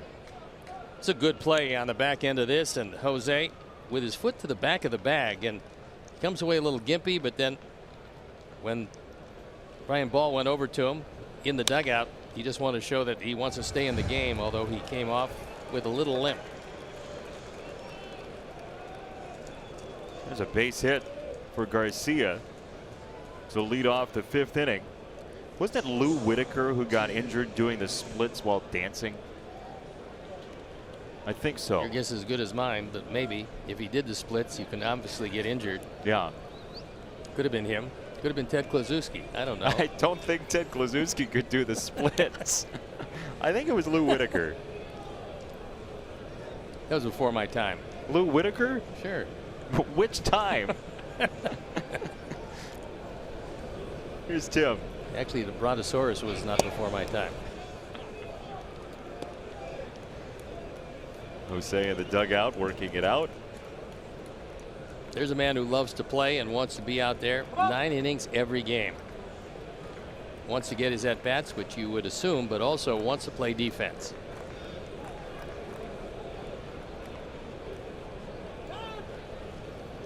I think the walk streak is coming to an end tonight. You think so? Yes. What about against the bullpen? I just think it's coming to an end. You do. Against anybody. Who happens to be wearing pirate black and gold. Well, you're in good shape here. It's 0-2. I like the fact that the whole sporting scene in Pittsburgh wears black and gold. That's kind of nice. Yeah, it is. There's a nice symmetry there. Yeah. Steelers, Penguins. Even the Pitt Panthers have gold. They wear blue, but there's blue and gold there. Pillbox hat. You remember those hats? Oh yeah, I do, from the '79 World Series. I still want to vomit. I had a feeling we were going to get there at some point tonight. Well, it was the last time I saw our hotel. It was a '79 series. It brings back great memories. Up 3-1. Went to a restaurant. One of the famous restaurants here, Poli's, was a good one for many, many years. And the waitress was giving me some problems about the Pirates. We were up 3-1 at the time. So in the don't count your chickens before they hatch category, she asked me to sign the menu for her, and I did. And I signed it to her from the 1979 World Champion Baltimore Orioles, Steve Stone. No, you didn't. I did. And what is wrong with you? Quite obviously, we did not get there. It was probably my fault that that Starcher won the MVP that series. They beat us the final 2 games in Baltimore, and we lost the series 4-3. The We Are Family Pirates. So, okay. People know we'll talk about no-hitters, perfect games they're going on. It's our job to inform. I'm not a big superstition guy. Right. What is wrong with you putting that on a menu? I was not a big superstition guy either. How dare you? There it is, 1979. And there are the hats. Omar Moreno and his wife blowing a whistle in the stands. So it was like it was yesterday. 2-2 to Tim. Yeah, that's a foul ball. Tim needs some new lumber. Have you ever looked on eBay to see if that menu's been sold? No, I have not. I would like to eventually be able to do that, technology-wise. Steve's got the only tablet that has dial-up. Well, it's kind of nice, actually. 2-2 on Tim. Tell me you became more superstitious after you did that at that restaurant, please. Well, it was such a tragic occurrence that I never got back to the World Series, so it's one of those things. From the guy who went to the House of Pancakes every day he started. True. He's going to sign a menu. I did. In the World Series champs. It was startlingly bad. Tim to the right side. That's a base hit. Garcia's on his way to third. The throw is offline. Garcia's in. First and third for the Sox. Nobody out in the 5th inning. We told you the second time through the order, things going a whole lot better. That's 4 hits the second time through. And Chris Beck will hit for himself.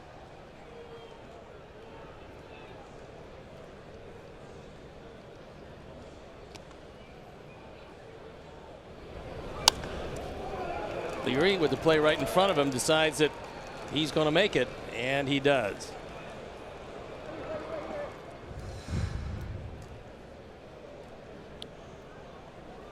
So you would think in this situation what you see is a push bunt up the right side. If it's good, if it gets by the pitcher, Leary can score easily. And now Nick Capra probably going to explain that to him. The last thing you want to see is a guy swing away into a double play. Why not pinch hit here? I have no idea. Apparently you don't want to decimate the bullpen. There's a lot of games coming up without an off day. That could probably be on the mind of Ricky Renteria. And you've got Hector Santiago, who has both started and relieved, coming tomorrow, pushing Fulmer back. This bunt first base side and foul as Garcia was sprinting home. So there is that push bunt up the right side. There's 16 straight games coming up after today, and I think Ricky is probably thinking about that as he lets Beck hit for himself or bunt for himself in this situation, and that's still available to him. Only instead of the suicide, you can use a safety squeeze here, because at the very least you'll move Anderson to second base if you get the bunt down. First major league at bat for Chris Beck. You never know when your number is going to get called. Nope. Gotta be ready. Throw to third is late.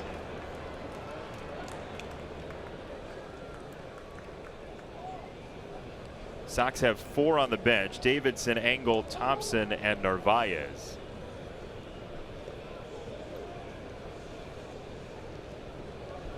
And with nobody out, some margin for error here.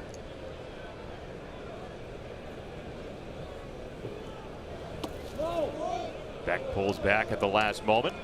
2-1. Fielder Bruce Reckman, he says no.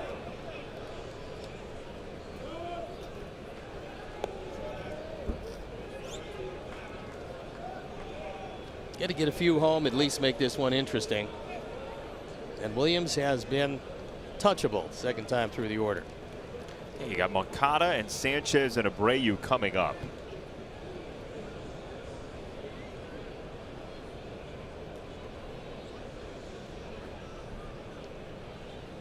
Two and one. Beck shortens up and squibs it foul. He's going to be asked to bunt one more time, I do believe, if he can get it between the lines.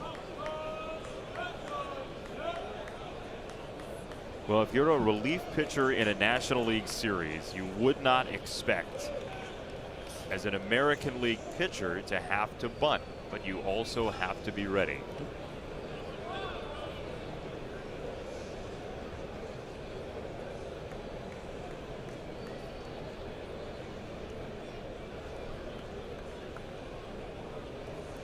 Two and two.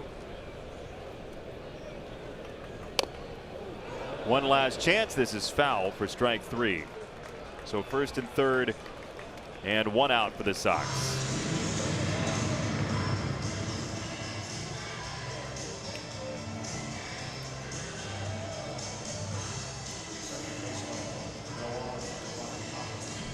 Now, the last thing you want to see here is Yuan hitting a ground ball. I mean, quite obviously, he doesn't have much of a choice in the matter, but I say that because, not that it takes you out of the inning, because it might, but also you don't want to see him running as hard as he can to first base coming back from a hamstring problem. So, better occurrence is a base hit, quite obviously, fly ball at the very least, something that gets at least one run home. But the last thing would be a ground ball, especially to the right side.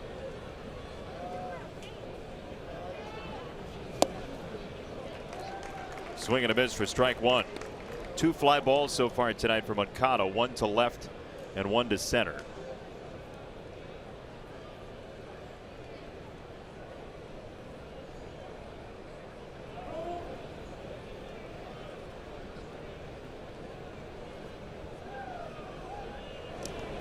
Throw to first on Anderson. Not the best combination to run against, especially with Diaz, who's got a better arm than Cervelli, although Cervelli pretty good. Diaz is just outstanding in throwing the ball. Anderson is the base stealer for the Sox. 10 out of 11 this year in stolen bases. Off the plate by a hair. Yeah, Tim, one of his goals this year was to steal more bases, and he is well on his way after a career high of 15 coming into 2018. If he keeps on running like this, it's going to be 40. Because he's swinging the bat pretty well, he's going to get on base a lot more, and he's very aggressive when he does get on base. Moncada hits it well and foul. That was a blast. Ooh, look out. But unfortunately, well foul, as that fan took a tumble. And got stood up on his low five too. That was a rough 30 seconds for that guy.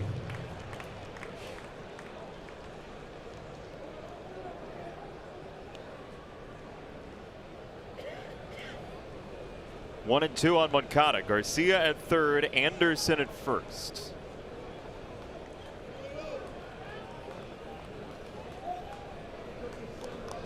Diaz looking over in the dugout to see if they might have a suggestion on the pitch. It's going to be a slider, probably low and in.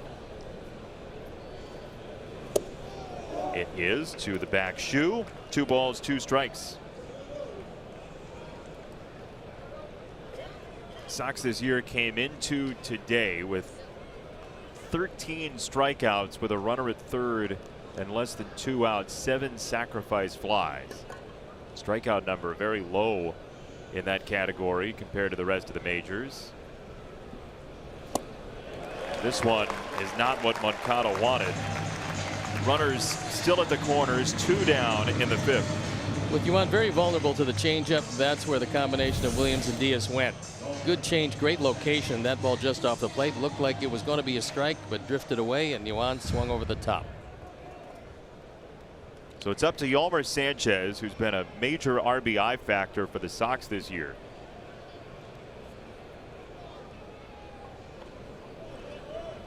Yolmer at 299. He's up 3 points from the start of play tonight with that single to left in the first.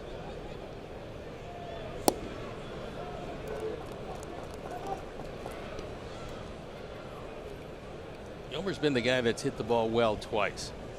So you love to see him up in this situation.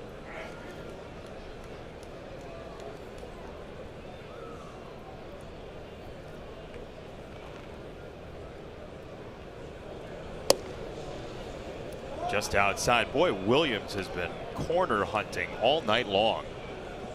Well, the fastball is not overwhelming, so you have to use the corners. The more you use the middle of the plate, the more runs you're going to give up. Especially when your fastball is 91-92, which is where he pitches comfortably. He can get it up there a little harder than that, but he pitches comfortably 91-92. That one at 92, 2 balls and a strike.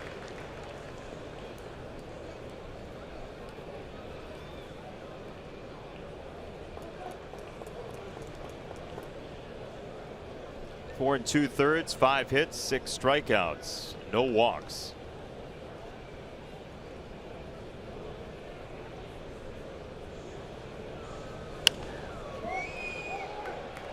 Two and 2. By my count, only 3 3-ball counts tonight for Trevor Williams. Has given up 5 home runs this year. Not a high total in this his 9th start.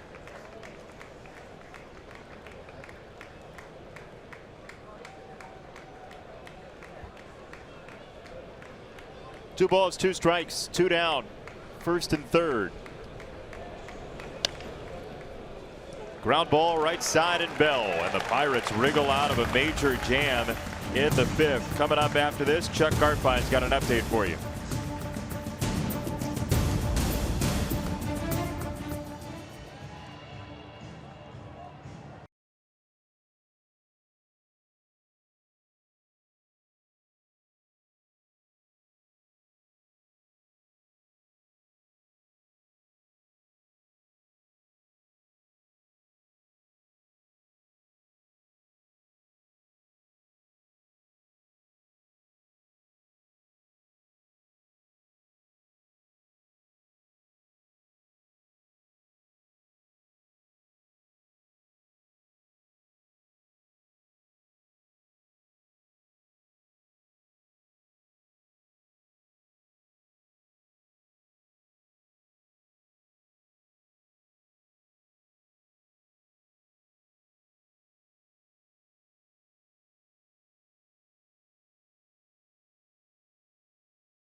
And your 2018 Chicago White Sox are presented by Guaranteed Rate, your trusted teammate throughout the mortgage process. Experience the difference today at rate.com. Who do you want in the pierogi race? I'll take Chester. Do I get? You get your pick of any other name you want. Who are the other guys? Well, Stosh is one. Okay. You can pick him. Yeah, I'll take him. Stanley. Are you making these up? Yeah. Those actually. No, Chester actually won, and I'll give you the rest of the pierogies if you want. I want the purple one. I want Donatello. You got him. He loses. Thank you. Dickerson. Foul. 1 ball, 1 strike.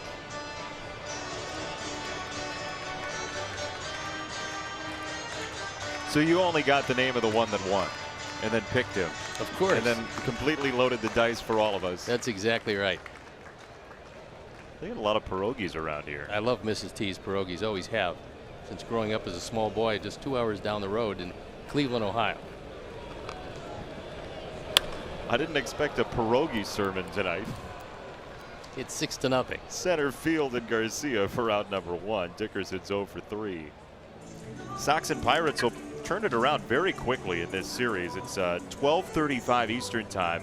Hector Santiago, the left-hander, against Jamison Tyone for the Pirates.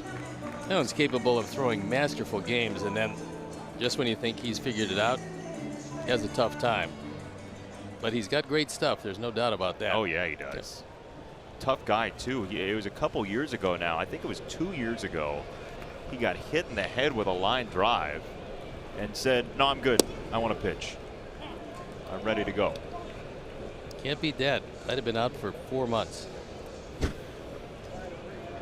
Even if it grazed the bill.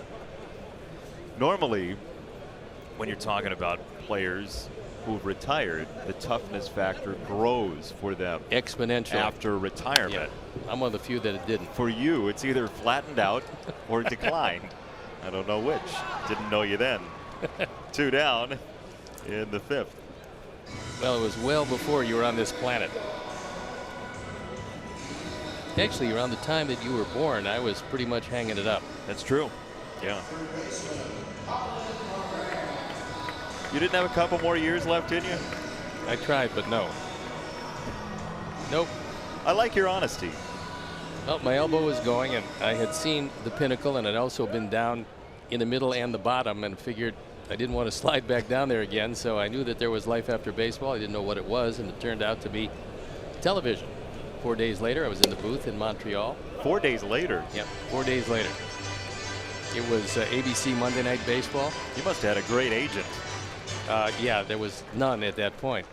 But I was working with Al Michaels and Don Drysdale, and the next week was Al Michaels and Howard Cosell. Bob Uecker was one of the analysts. Don Drysdale, an analyst. Keith Jackson, Al Michaels were the play-by-play guys, and Howard Cosell was an analyst, so to speak. That ball's smashed, but that's why they have shifts. 3 in a row for Beck. 9 in a row since he's come in.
And it's dog night here. That's a St. Bernard, in case you didn't know.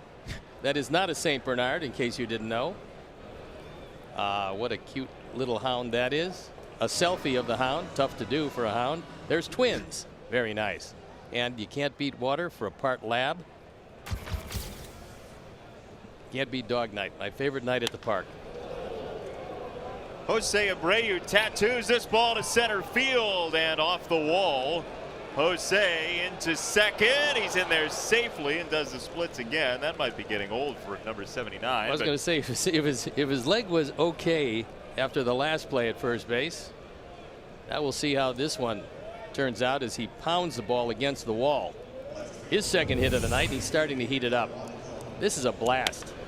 Rodriguez is playing deep center field, and yet just about 400 feet, maybe a little shorter than that. Karem's off the wall, and Rodriguez makes it close at second, and Jose is very lucky he didn't jam that right ankle. Because it was a late slide, he didn't anticipate a play there, but a play there was. So a chance to break through here in the 6th. It's up to Nicky Delmonico. You know, it's really interesting. When you look at the stats this year, Nicky's slugging percentage is well down from where it was last year, but he's actually had less soft contact this season than he had last year. I think he's had good at bats. It just, when he does hit the ball, it seems to be right at somebody. Last time up, he hit it awfully hard, straightaway center field, but Rodriguez was right there. If you're interested in such things, you go to Fangraphs and you can look at soft, medium, and hard contact. And Nicky's soft contact rate is actually down. Medium and hard contact combined are up this year. So you'd imagine that would lead to some future success. You'd imagine. Well, eventually they have to start falling. To center field. And Rodriguez with a quick throw to second, safe. Well, he's off the bag, fortunately, because the ball beat him, and Jose thought that one was going to fall. It was a sinking line drive. Rodriguez got a good jump, and then Frazier could not hold the bag. If he did, well, it's a double play. He didn't, and Jose right here decides to take off, and fortunate to get back. The foot was off the bag. Mike Esterbrook said that in his effort to get the double play, he pulled himself off. And he did, and he knew it. Williams thought it was a double play. A little self-loathing moment for Frazier. He knew it right when he caught the ball that he wasn't on the bag, and no reason to challenge for Clint Hurdle. That's Clint. What's the biggest difference between when he was a Rockies manager and now with the Pirates? Because both National League, same game to manage, but an older Clint Hurdle these days. And he said just the handling of the players, understanding what each player needs when they need it, how to do it, the fact that you can't handle everybody the same. You lay down one set of rules, but you have to deal with players in a different fashion. Not necessarily because of the era that we're playing in, but because different guys require different things at different times. And to try to do a one-size-fits-all is not doing the player a service, because his job as a manager, along with his staff, is to get the most out of every player and understand what each player needs at a given time. And to do that, it's really finessing your ball club. To do it, you have to be around for a while to understand how to do it. Showing individual interest in players and what's going on in their lives at the moment, whether it be on the field or off, will always be a successful strategy, no matter millennial or otherwise. Well, first of all, you might remember back in the Atlanta Brave days, they had a wonderful combination. John Schuerholz in the front office as GM and Bobby Cox in the dugout. And Bobby Cox was a former GM, and a manager at the same time.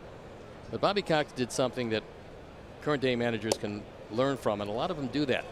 He would sit in the dugout every day, and as the players came out to take their pregame practice, he would always say to them, "How's your wife?" But he would do it by name. And "How's your children?" He would do it by name. He knew the names of the wives and the children of all of his players, and he would show a personal interest in all of them, even if the night before he might have absolutely blasted them for doing something that he didn't want them to do. And Bobby had a way of doing that that was unique to him. That ball's hit well by Castillo, left center field. Dickerson at the warning track and the wall, and he makes the catch. That ball was crushed and died in the left center field morgue here in Pittsburgh.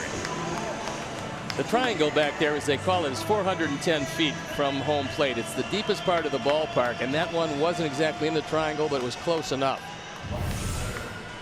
It's a good 11 feet longer than the deepest part in center field, but Dickerson goes back, sets up, not in the triangle, but just to the left of it, for him anyway, the right of it for us, and he does make the play. So a couple of hard hit balls this inning, actually 3 of them, and still no breakthrough in sight. 104 miles an hour off Castillo's bat. That's a hit 75% of the time. And, well, that was the quarter. There you go. The 2 down for Polka.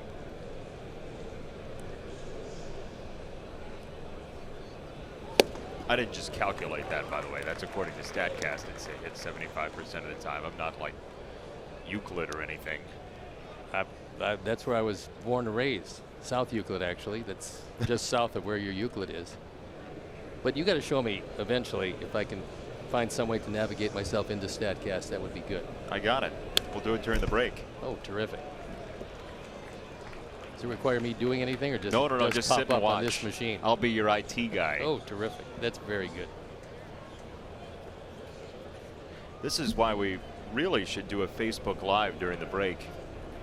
As the kids say, everything's on Facebook Live nowadays. They have games on there, Sure. don't they? Yeah. Okay. We could play a game. No, I'm talking about baseball games. Oh, that's true. Yeah. Yeah. I thought you were talking about No. Connect 4 or something. No. 0-2. Through the night sky in the Steel City. Dickerson makes the catch, and the Sox maroon Abreu. Bottom 6 next.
Six nothing Pirates right now. Ran into a lady downstairs in the tunnel who is an employee of the Pittsburgh Pirates. Her name is Lori. And she pulled me aside and she said, "Hey, look, just want to tell you, I've watched some of the games and I'm a big Sox fan who lives in Pittsburgh. She works for the Pirates. She lives in Pittsburgh and previously was working in Chicago. And in the year 2000, she was at a Sox game and met her future husband." Oh, that's kind of nice. Yeah. Was it at the dating booth? Do we have one of those? Maybe in 2000 we did. I think Dating booth? I think it's gone the way of the dodo bird, but perhaps. Is that like one of those photo booths where you go in and you Yeah. put in $1 and you get a little strip of photos? That was 2 and 1. Good changeup by Chris Beck, by the way. He's got good stuff tonight. Look at a few more Sox fans in attendance.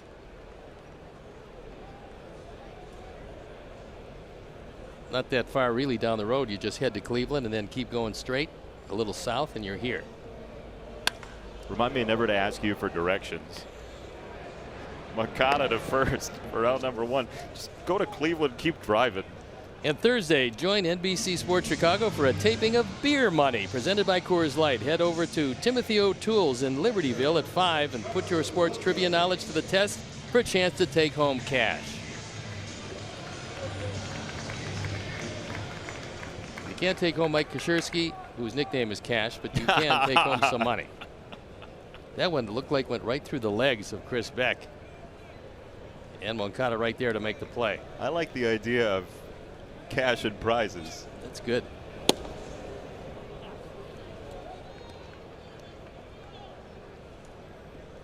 Good night for Trevor Williams.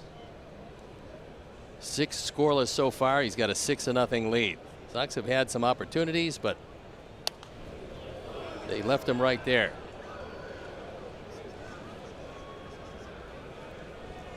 You know how you know his one hit is a single? Yeah, probably total bases when you look in the hit column, and then the total bases column. If they're 1 and 1, you know it was a single. Well, we just saw it too. His average on base percentage and slugging percentage are all 067 and falling. 2 down for Frazier. He doesn't really have to hit the way he's throwing the baseball, and as far as consistency is concerned, might have guys with better stuff. They don't have any more consistent pitchers than Trevor Williams, and we've seen it here tonight. Sox got to him in our ballpark, but not so tonight. This right now, by the way, may be the best outing in Chris Beck's major league career. He has gone 11 in a row. I really like the stuff tonight. I mean, I talked about it when he came in the ball game. The slider was very good, but he's got some changeups over the plate. There's one that just missed outside, but by and large, every changeup has been right there. Fastball has been crisp. We've seen it up to 97 miles an hour.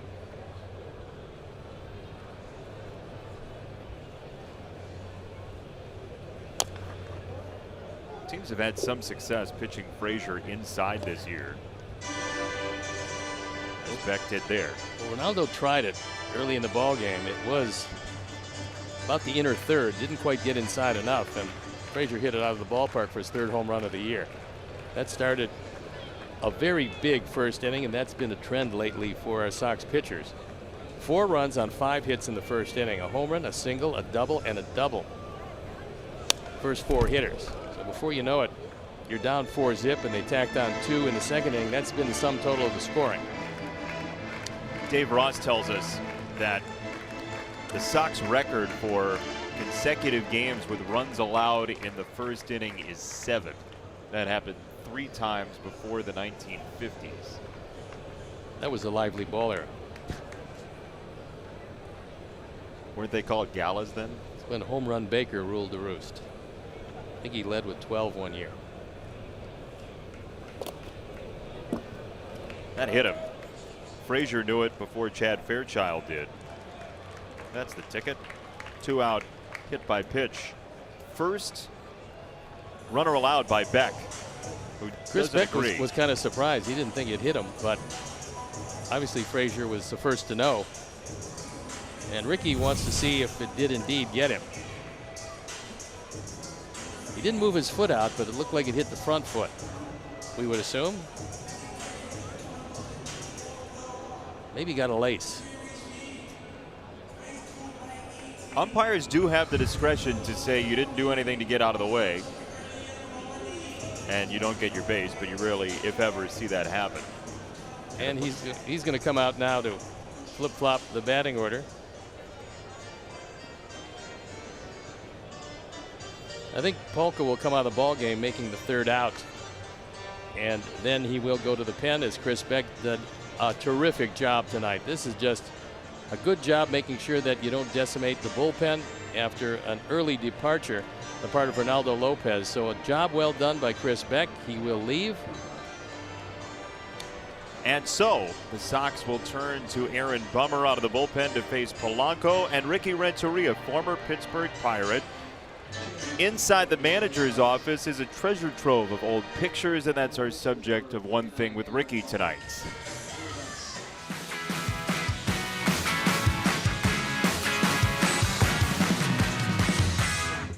Here in this office, they have pictures of every major league manager when they were playing. Ricky, why did you grow the mustache you became known for? and then why did it go away again? Well, originally I grew it because our minor league director at the time, Murray Cook, asked me if I could grow a mustache, and I asked him, why. I told him I could. He says, and I asked him why, and he said because I wasn't going to scare anybody with that baby face. So I ended up growing it and keeping it for my whole career, and then ultimately I shaved it off because my wife never liked my mustache. So once I was done, it's been eliminated, and I haven't really grown it back since. And there is the mustache that Eileen evidently was not a huge fan of. It's a decent enough mustache for the time. It made him look tougher, though. I love that reasoning. You're not going to scare anybody the way you look. There you have it. Our Lakeside Bank call to the pen is Aaron Bummer. He comes in. It's going to be a hard act to follow because Chris Beck was very good tonight.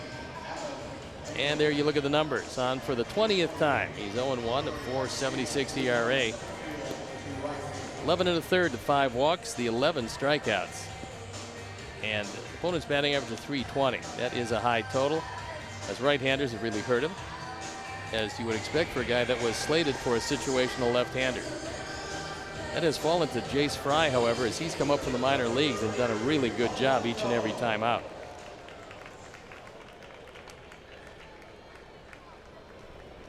So Gregory Polanco, the first of the opposition to face him.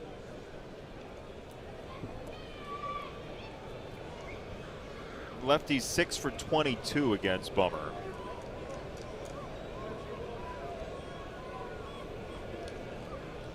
Aaron has done a nice job of avoiding extra base hits this year. He's given up 16 total hits, 13 singles, 3 doubles, and nothing else.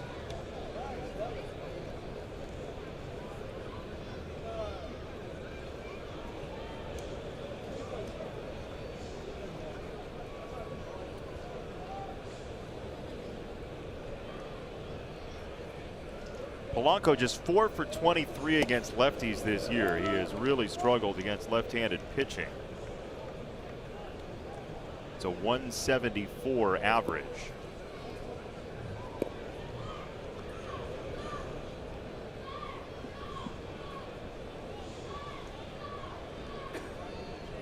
Chris Beck 3 2/3, 3 strikeouts. Outstanding performance to help out the bullpen tonight for Beck. His responsibility is Frazier at first, but regardless of whether he scores or not, this was some pitching performance, maybe as good a pitching performance as ever in a White Sox uniform. Because this is a very tough Pittsburgh team, and they were really hot in the early going, and Chris Beck came in and shut them down completely.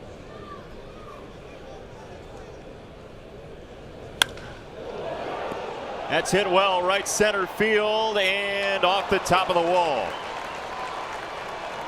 Frazier to third. Frazier's on his way home. He is safe. Wellington thought he had him. The Pirates get a run. Polanco drives it in. That's his 5th straight game with an extra base hit. Wellington thought that he hit his body and it pushed him up over the plate. He was pretty convinced that he didn't hit the plate. Polanco crushes this ball, his 2nd hit of the night.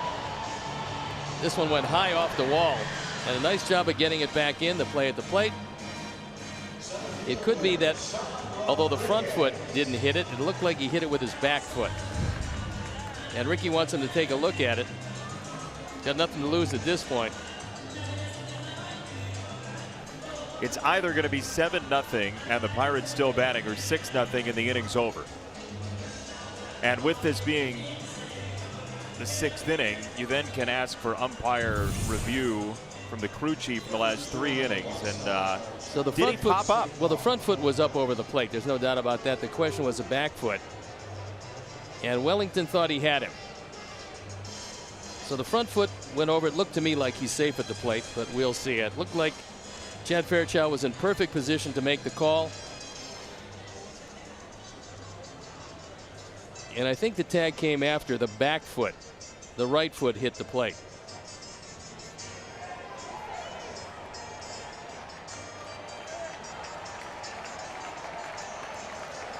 Yeah, that tag came late, and it was a good slide and a good call, it appeared. foot goes up and over, and there the second one sweeps through. Safe. Yeah, that was a good call.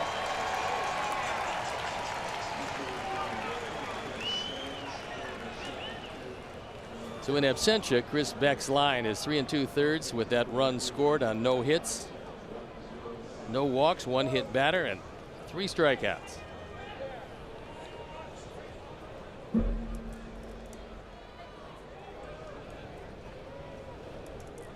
That was a whole range of emotions there from Beck.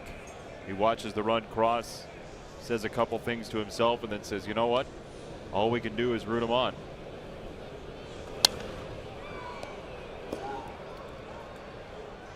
Rodriguez up in the spot of Starling Marte, who came out after this foray around the bases in the first inning.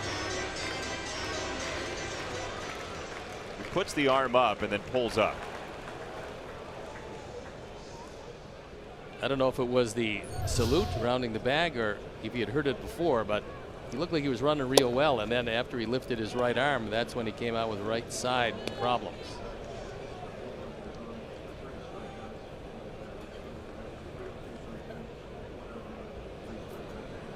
Well, they just had Andrew McCutchen back here for the first time since joining the Giants. Marte ends up taking that spot in center field. He's such a good outfielder. They get improved play there, but if he's out for any lengthy period of time, the Pirates are in some trouble. They are that. Even when they get Harrison back, which is going to be in a couple of weeks. Josh Harrison, one of the real good players on this team, is slated to come back right around Memorial Day, and with that, if Marte is healthy, the Pirates become that much tougher.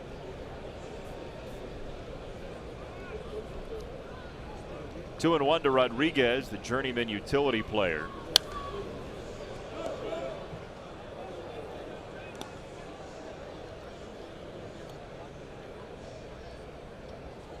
Rodriguez was a third-round pick in 2003 of the Angels.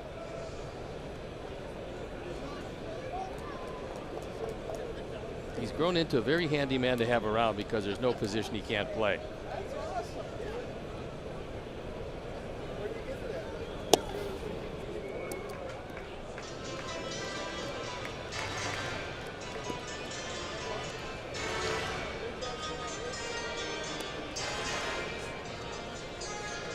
And there's a look at Steve Blast. He's on the right. Joe Block on the left. Long time analyst here. Former fine major league pitcher.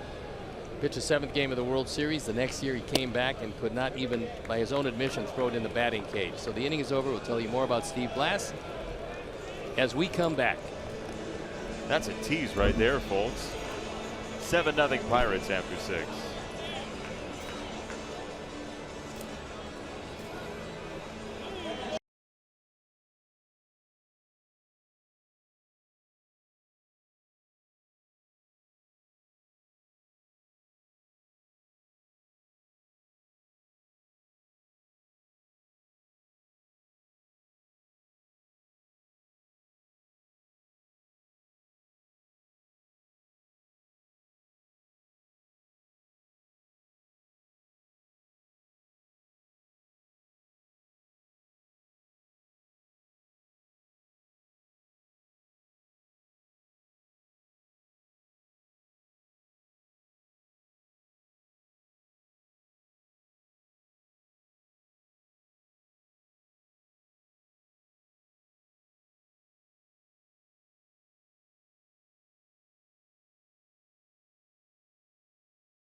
After pitching in the 7th game of the World Series, he came up with what they call the thing, which was a lack of control, the inability to get the ball anywhere near the plate, and he really lost his career because of that. And every time a player has it anywhere in baseball, Steve Blass is their first call. And what he always says is the same thing that he said from the beginning, is you're calling the wrong guy because I was never able to get over it. You might remember lately Rick Ankiel, who had to leave the mound for St. Louis and became a position player.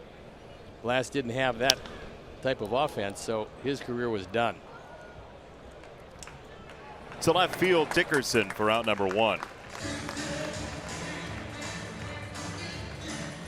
Fly ball city recently for Trevor Williams. This is not a bad park for that. If you don't allow the left-handers to pull it in this park, you've got a lot of room, starting with left center all the way to right center. And left field, if you don't pull it exactly down the line, it's not real easy to hit it out. But there is a low fence for line drives. Tim's 1 for 2. As Bell slurps that up and Williams taps the toe. 2 down. Let's show you some White Sox history for this May 15th. Win number 4,000 in franchise history. 7-6 Carl Sawatsky, a walk-off single. Virgil Trucks gets the victory over the Philadelphia Athletics. That was win number 4,000. Carl Sawatsky, by the way, from Pennsylvania. 1954, the year the Indians won 111 games.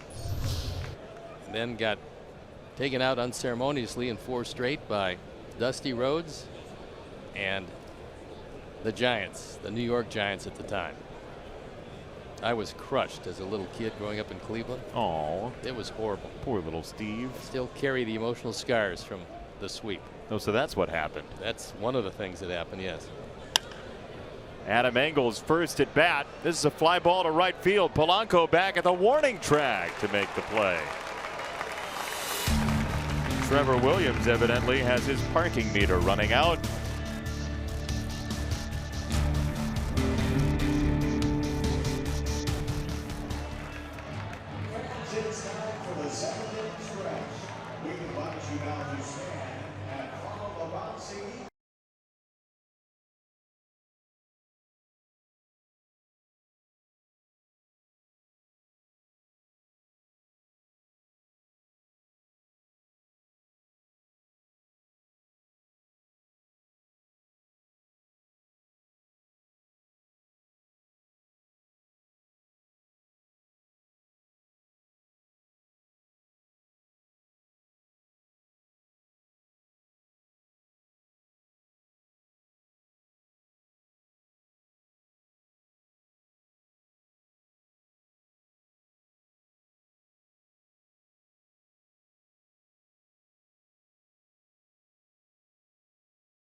Military families. Entertain your group of MVPs in a suite this season. White Sox suites offer the best experience and value. Single game suites start as low as $2,000. For more information, 312-674-1000 or visit whitesox.com. Josh Bell in a bit of a hurry as well. Ground ball back to the mound and 1 away in the 7th. He started out this game with a couple of doubles, driven home 3 tonight, so the top of the order has been destructive as far as the Pirates are concerned. After the 4th hitter, there's only been 1 base hit in the entire lineup. That was Moran in his first inning double.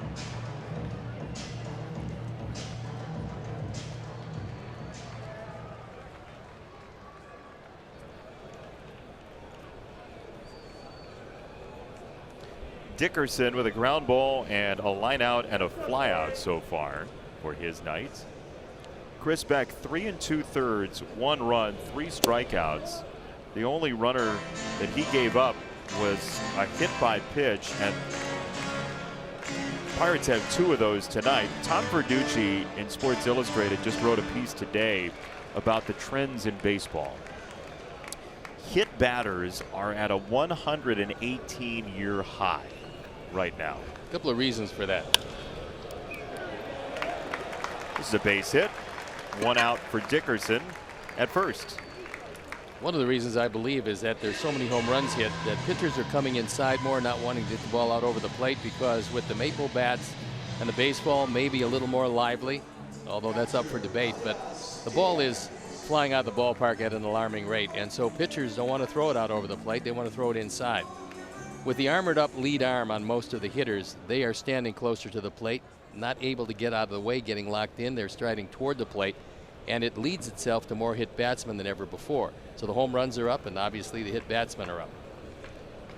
Singles are at an all-time low. Balls in play are at an all-time low to go along with the home runs. Launch angle and strikeouts, obviously, which are at an all-time high. So if the season were to end today, in terms of projected path, right? You prorate it out to the end of the season. Have the most strikeouts, most pitches per plate appearance, and fewest balls in play in Major League history. Well, launch angle is a big factor, because when you're dealing with launch angle, you're talking about an uppercut swing. When you talk about an uppercut swing, you can hit the ball probably waist down a lot better than you can hit it waist up. And so consequently, it leads to less contact, especially with that higher than high fastball that most pitchers are using these days as a wipeout pitch. They're still throwing the curveballs in the dirt, but more times than not, especially with runners in scoring position, it's a safer pitch. Throw a face high fastball. And a launch angle, an uppercut swing, doesn't do you very well with a pitch up there. You pop it up or you miss it. Yep, and that's what's happening.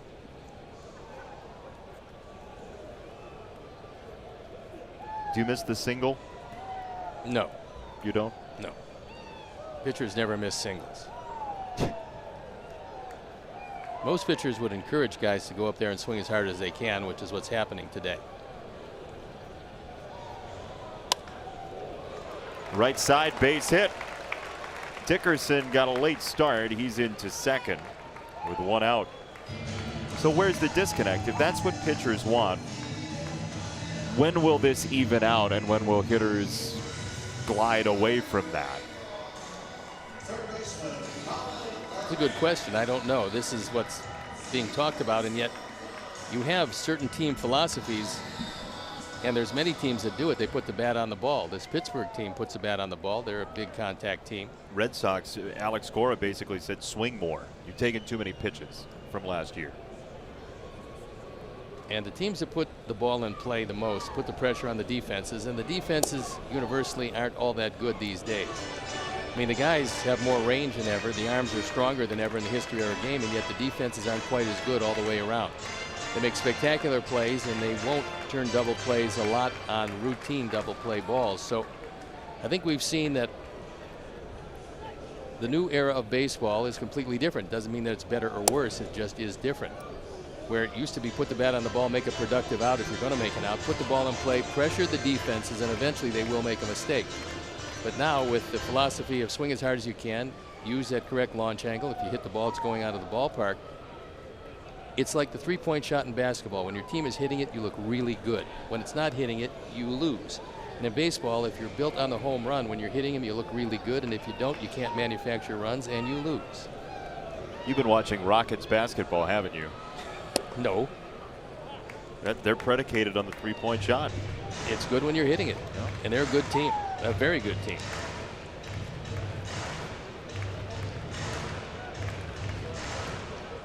Two and one from Bummer to Moran. Jordy Mercer on deck, and a double play would end the inning.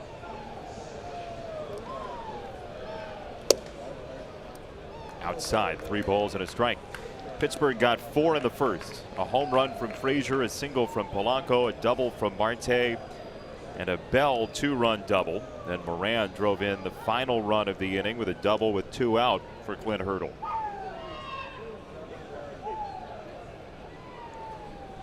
Clint giving that gum a workout. That's ball 4. Bases loaded. 1 out.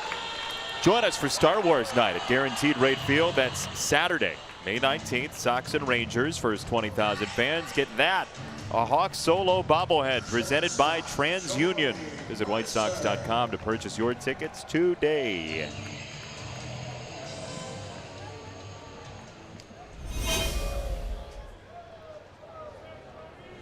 Here's Jordy Mercer. Career with the bases loaded, not all that good, and hopefully more of the same here.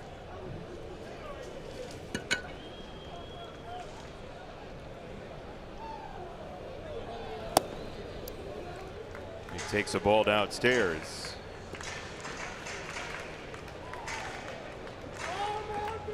There are the base runners. There were just yellow dots for you a moment ago. They're real people, we promise you, and there they are.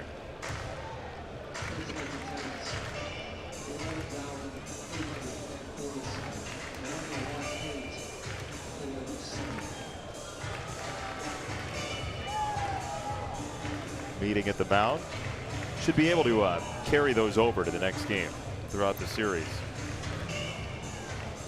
Be good for pace of play. Yes, great. Chris Volstead throwing in the pen. Normally when Ricky spends that much time, he is going to stay with, in this case, Aaron Bummer.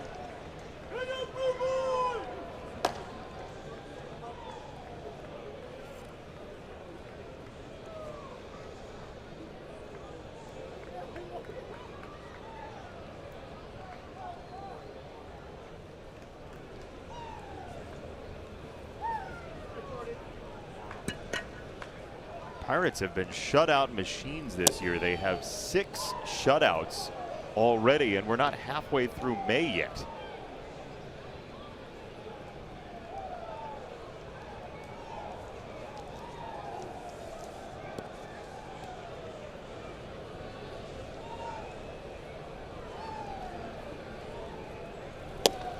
Outside, 2 balls and a strike to Mercer. The Pirate pitching staff is pretty good. At this point, they're second behind Atlanta as a hitting team. As a pitching team, .418 club ERA with a defense that actually is pretty good. 5th in the National League, and normally good defense will give you some shutouts if your pitchers are throwing strikes, and their pitchers do throw strikes.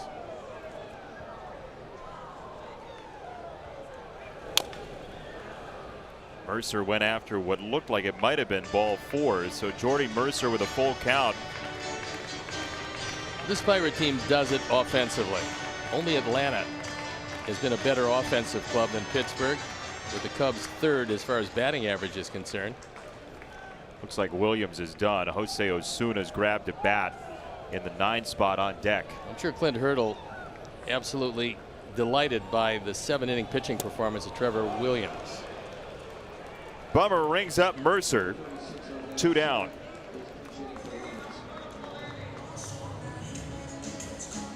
So Jose Osuna coming out. He's going to get an at bat.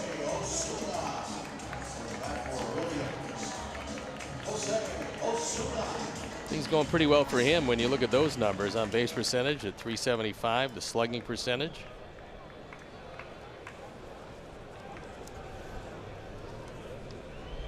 Short and effective time in the majors this year for Osuna as the wind really picks up in the stadium. There's some rain in the area, but it seems as though it will stay away. Osuna 1 for 3 as a pinch hitter, and that one was a home run. He's driven in 2. He's only had 16 at bats. He's made the most of them. Oh, that was very close. And well, a good pitch. It was just taken out of the strike zone by Castillo. Kyle Crick will come in the ball game with a big lead to protect. if only they still had Tony Watson. The double helix bullpen.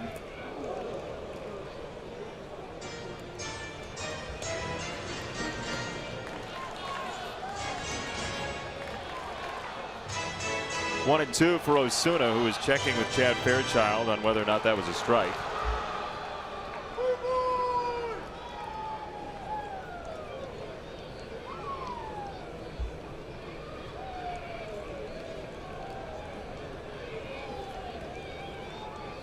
One and two.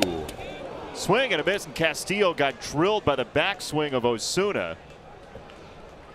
Wellington will take the out. He got bopped in the coconut too. Bummer strands 3, and we'll go to the 8th.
Stream the game on the NBC Sports app.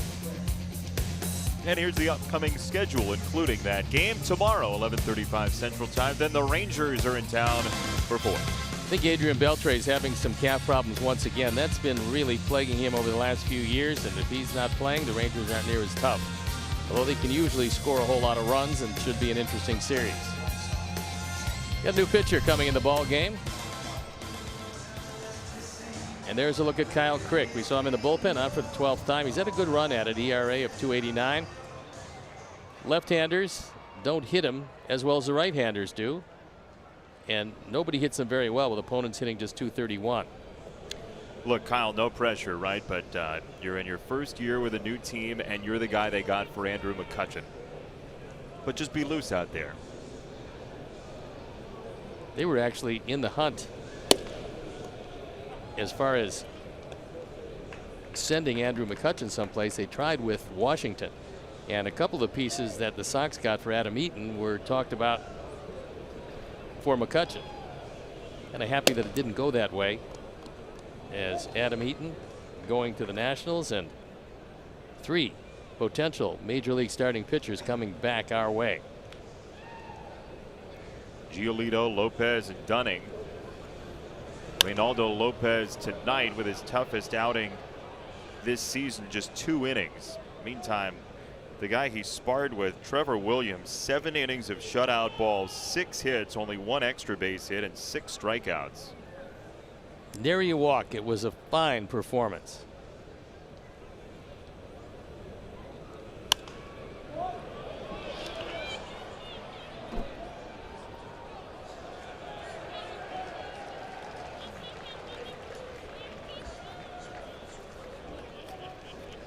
Tomorrow afternoon, Hector Santiago, Jameson Taillon. Join us for that. We'll tell you why Jameson harkens back to Moises Alou. You won't want to miss that.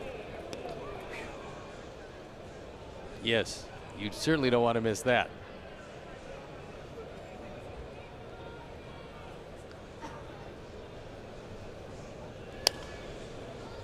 It's grounded foul, first base side.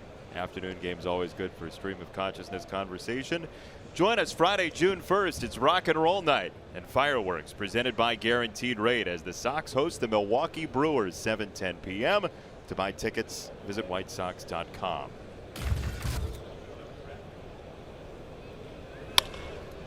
Moncada slices this ball to right center field and down.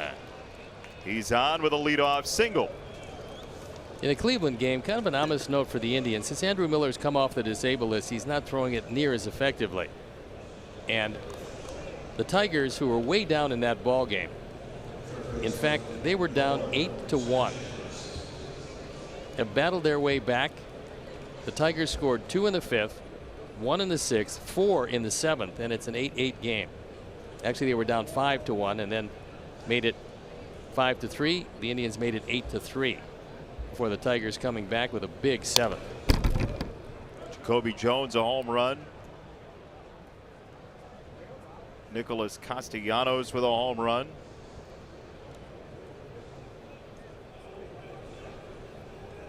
And Miller having some problems. So is Josh Tomlin. His ERA after tonight is at 7.84.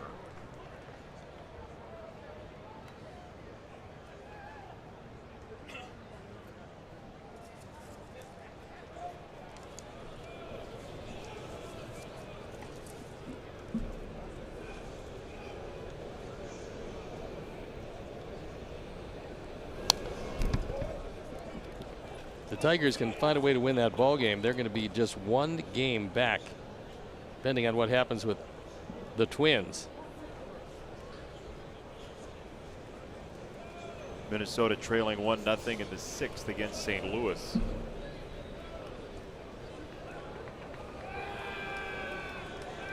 Oh, 2.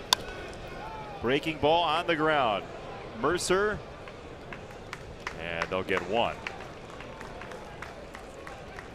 The American League Central. It's not looking so good in terms of best record in the league, let's say. Well, it's a bunched up division with the Indians right at 500 coming into the game tonight. They've squandered a big lead in that one at Detroit. And not out of the woods yet in the bottom of the 7th. Sox still haven't played the Indians this year, so talking a big chunk of games left against the division leader. Next road trip will find us in Detroit and Cleveland. A lot of day baseball in that series. The first game is a 3:10 start Chicago time, 12:10 in game 3, and that just means we don't have time to go to the Rock and Roll Hall of Fame, which is a little sad. We're going to do a Facebook Live from there. Everyone tells me the Rock and Roll Hall of Fame is very nice. How have you never been there? You're from there. Get my family in town, so the last thing they want to do is go to the Rock and Roll Hall of Fame. Bring them. No. Blindfold them. Don't tell them where you're going. I'm like, my stepmother's going to be 92, so Rock and Roll Hall of Fame is not in the equation. Although, you know, Bo Diddley and things like that she would certainly like. Maybe Mom's Mabley. Swing and a miss for strike 3, 2 down in the 8th. Let's go back to inning number 6. Sox lead off with an Abreu double that comes off the bat at 105 miles an hour. You know it was hit hard because it had a green thing behind it. But this hard hit ball from Castillo ends up just short of the wall in left center and just short of the bullpen. And maybe the best chance to score tonight for the Sox, other than the 5th inning where the first 2 reached and didn't score. Nicky's really had good at bats, but he's got 0 for 3 to show for it. Did everything in the outfield the last 2 times, lining out to Rodriguez in center field. You would think this would be a pretty good at bat. He's seeing the ball very well. Let's hope that he can break things through. There'll be a sinker away. Let's see if Crick can get it there. That was up to left field. Dickerson has no space.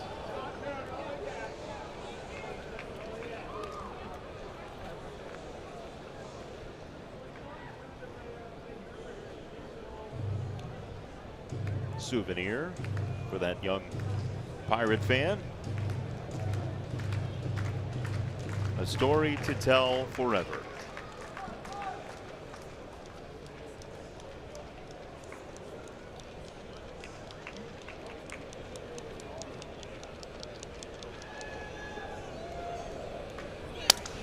That's when you start really investing in the careers of the opposing players, because you catch that foul ball from Nicky Delmonico and you want him to be an all-star in like 2 years, so you could say, hey, this foul ball, I caught it in a game. Sox were 10-27, and little did we know what Nicky Delmonico was going to become.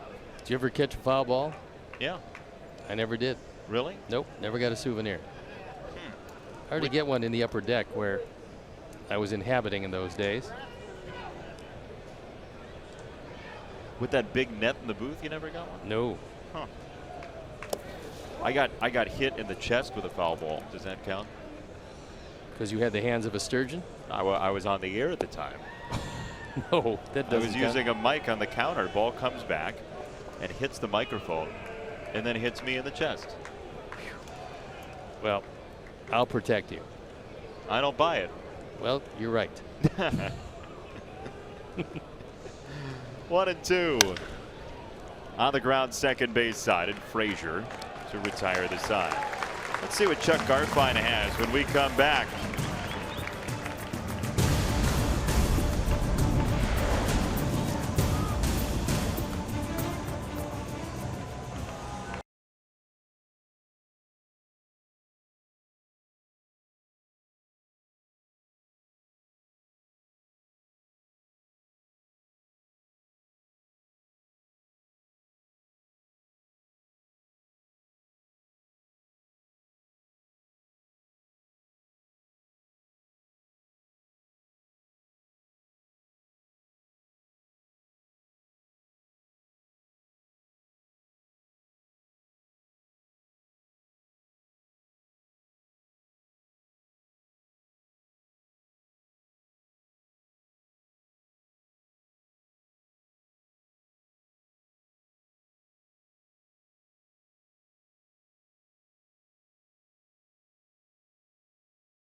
With Robinson Cano suspended for 80 games, and we'll see how that affects the Mariners, who coming into play today were just a game and a half back of first place. As the Sox dip in the bullpen one more time, it's Chris Volstad, who in his last outing went an inning and 2/3 at the Cubs and finished the game. He did not give up a run, struck out 2, his ERA at 4.74. And he'll face the top of the order for the Pirates. Aaron Bummer, an inning and a third, 3 hits, a walk, and 3 strikeouts. But Robinson Cano on the disabled list and dropped his appeal of that suspension. Adam Frazier is first to face Volstad, who did not get the call on strike 1. So Cano out for 80 for Seattle.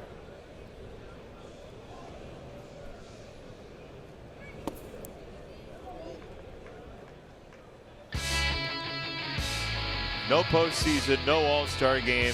The time on the DL does count, and we can debate back and forth whether or not that should be the case. That's somewhat surprising, but he had an appeal going. He knew in spring training that he had failed a test. He was appealing it. Then with the injury, he dropped the appeal. So Yes, you're going to lose some money. We do know that. However, he's not going to miss as many games as he would have missed otherwise. Yeah, that seems like a little bit of a loophole that you'd want to firm up. Yep. In the rules. I do believe that. It would be fairly easy to write, you'd imagine, just if you're currently on the disabled list at the time that you drop your appeal, you don't get to count those games. That's it. So we'll see how maybe that's addressed in the offseason.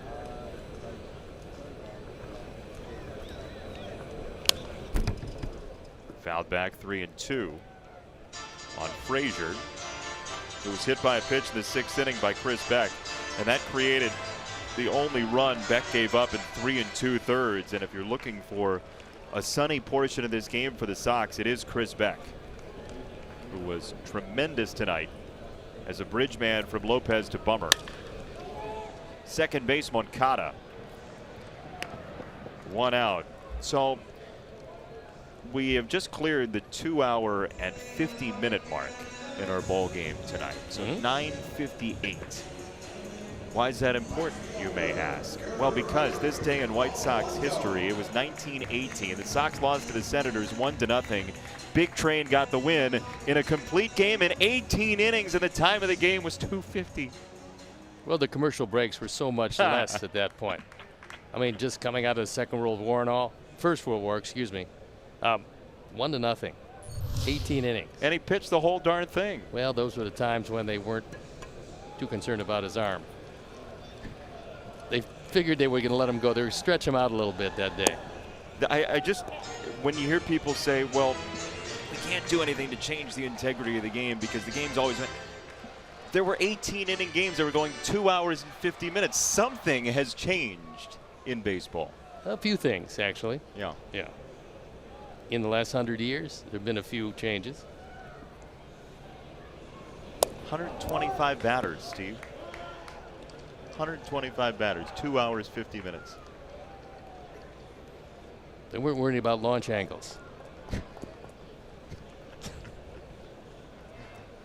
That was, you know, back in the day, you've talked about it before, you could say, I want a fair pitch, or I want a high pitch, or I want a low pitch, and they'd have to throw the pitch where you want to have it thrown. And they were still playing faster games. You have to communicate with the pitcher.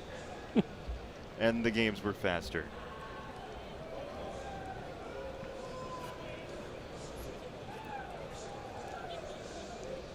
Nobody ever said, wait for your pitch. You also saved Zone 'em up. You saved on relievers. There weren't any. You were your own reliever in those days. That's right. No bullpen carts, though, which is a sad state of affairs. That's strike 3. 2 down here in the 8th.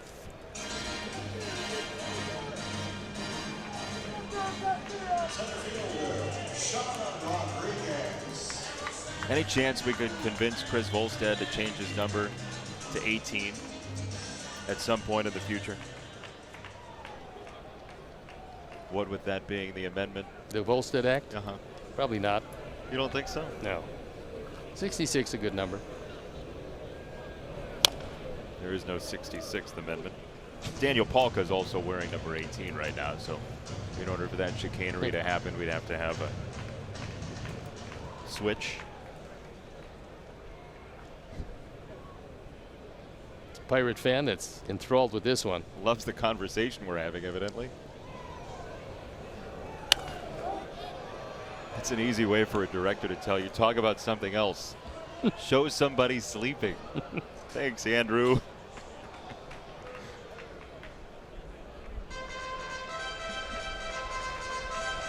The only number 79 in White Sox history, Jose Abreu.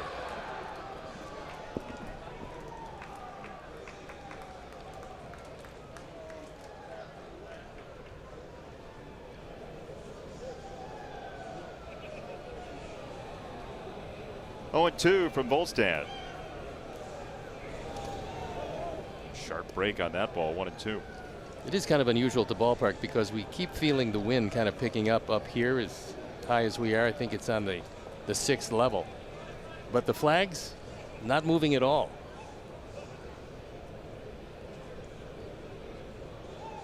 It is as high a perch as we have probably in Major League Baseball up here. Volstad a 1-2-3 eighth. To the ninth we go. Puppies.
And it's the night of Chris Beck, and it was very good. In 3 2/3 innings, gave up only 1 run on no hits.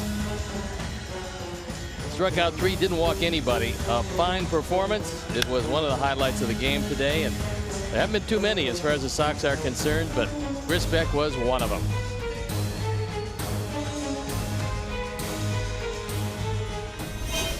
And there is the line. Just a 1 run that was on a hit batsman. Later scored on a double when he was out of the ball game. And we got a new pitcher in this one. It's Richard Rodriguez.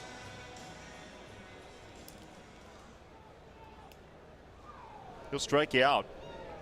He will do that. 25 of them in 14 2/3 innings. That's pretty good. But right-handers have crushed him. Unusual, meaning he probably has a good change when he's not throwing fastballs by everybody. His strikeout percentage of over 41% is 9th in Major League Baseball. Josh Hader is number 1. The season he's having with Milwaukee is just out of this world. What's surprising is that the Rodriguez fastball is not overwhelming. I mean, for a guy with the many strikeouts as he has, you'd think he have a big fastball. He really doesn't. It's deception. He's a relatively big right-hander who hides the ball behind him for quite some time. Hitters just don't pick it up very well. There he goes away from the fastball. 2-1 on Castillo, who got clocked with a backswing by Osuna of the Pirates in the 7th inning. And good to see Wellington still in the game.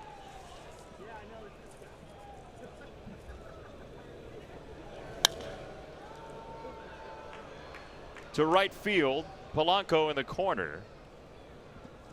And it's 2-2. Sox and Pirates again, 11:35 Central Time tomorrow. That's Hector Santiago against Jamison Tyone, your pitching matchup.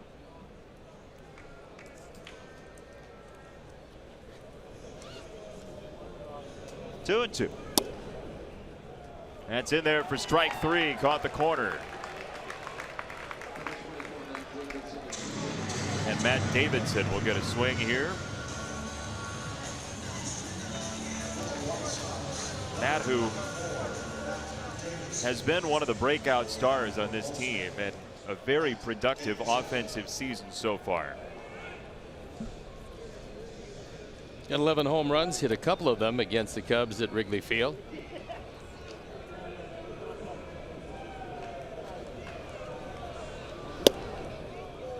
A little tardy on that one as Rodriguez heats it up to 94.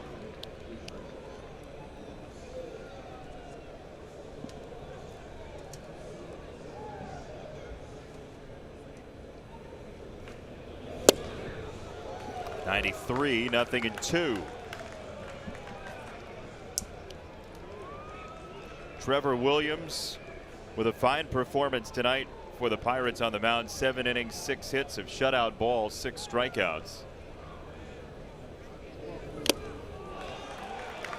And very quickly 2 out in the ninth. See what I mean? Because 92, 93 miles an hour, you're just usually not all that late, and yet deception. And Rodriguez threw the ball right by Davidson. So 2 up, 2 strikeouts, something that he's very familiar with this year.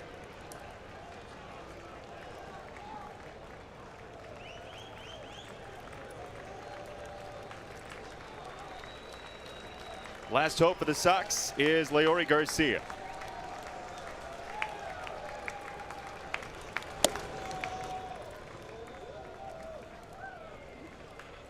Two-hit night for Jose Abreu. He is the only Sox player with multiple hits.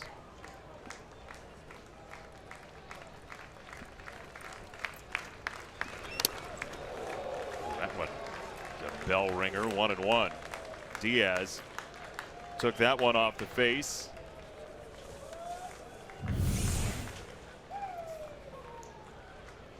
That one got square in the mask. Thank goodness for inventors, right? Well, a new shape on the mask, trying to stop concussions. You can't completely stop them. You can certainly hope to diminish them, however.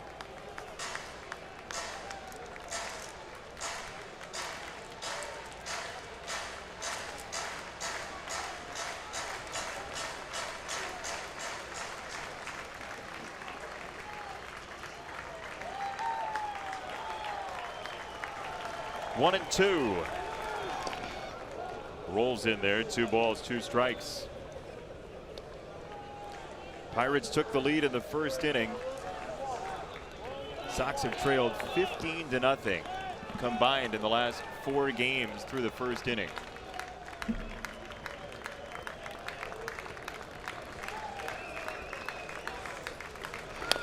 One of those a comeback win. That was Sunday at Wrigley Field. Today the Pirates with a 7-0 lead in the ninth.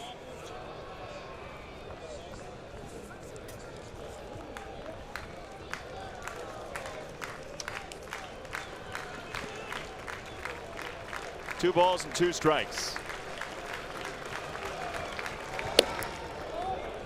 Up and out, 3-2. Got to keep it alive because you never know. You never know. You think you know, but you don't know. Think you know, but you don't know. It's true. 3 balls, 2 strikes. A glimmer of hope. Chip in a chair, as they say. 3-2.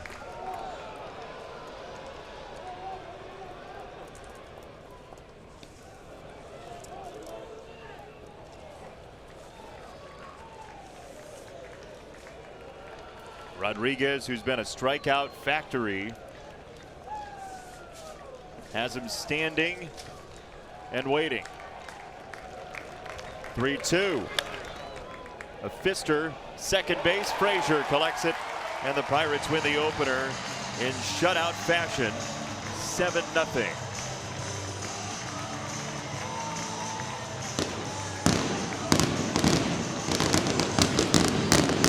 From the jump, it was Pittsburgh's night. Yeah, the first inning has been problematic on this abbreviated road trip, and Pittsburgh jumped on our Sox for 4 in the first, never headed in this one, so better luck tomorrow. An early turnaround, get your rest. Sounds good. We'll see you then, Stoney. Pirates go to 24-17. Sox drop to 10-28, and we say farewell from PNC Park in Pittsburgh. For our producer, Keon Dolan-Shahi, our director, Andrew Blaustein, our associate producer, Dave Ross, tech manager, Mark Harper, executive producer, Greg Bowman, and our entire wonderful crew here in Pittsburgh. He's Steve Stone. I'm Jason Benetti.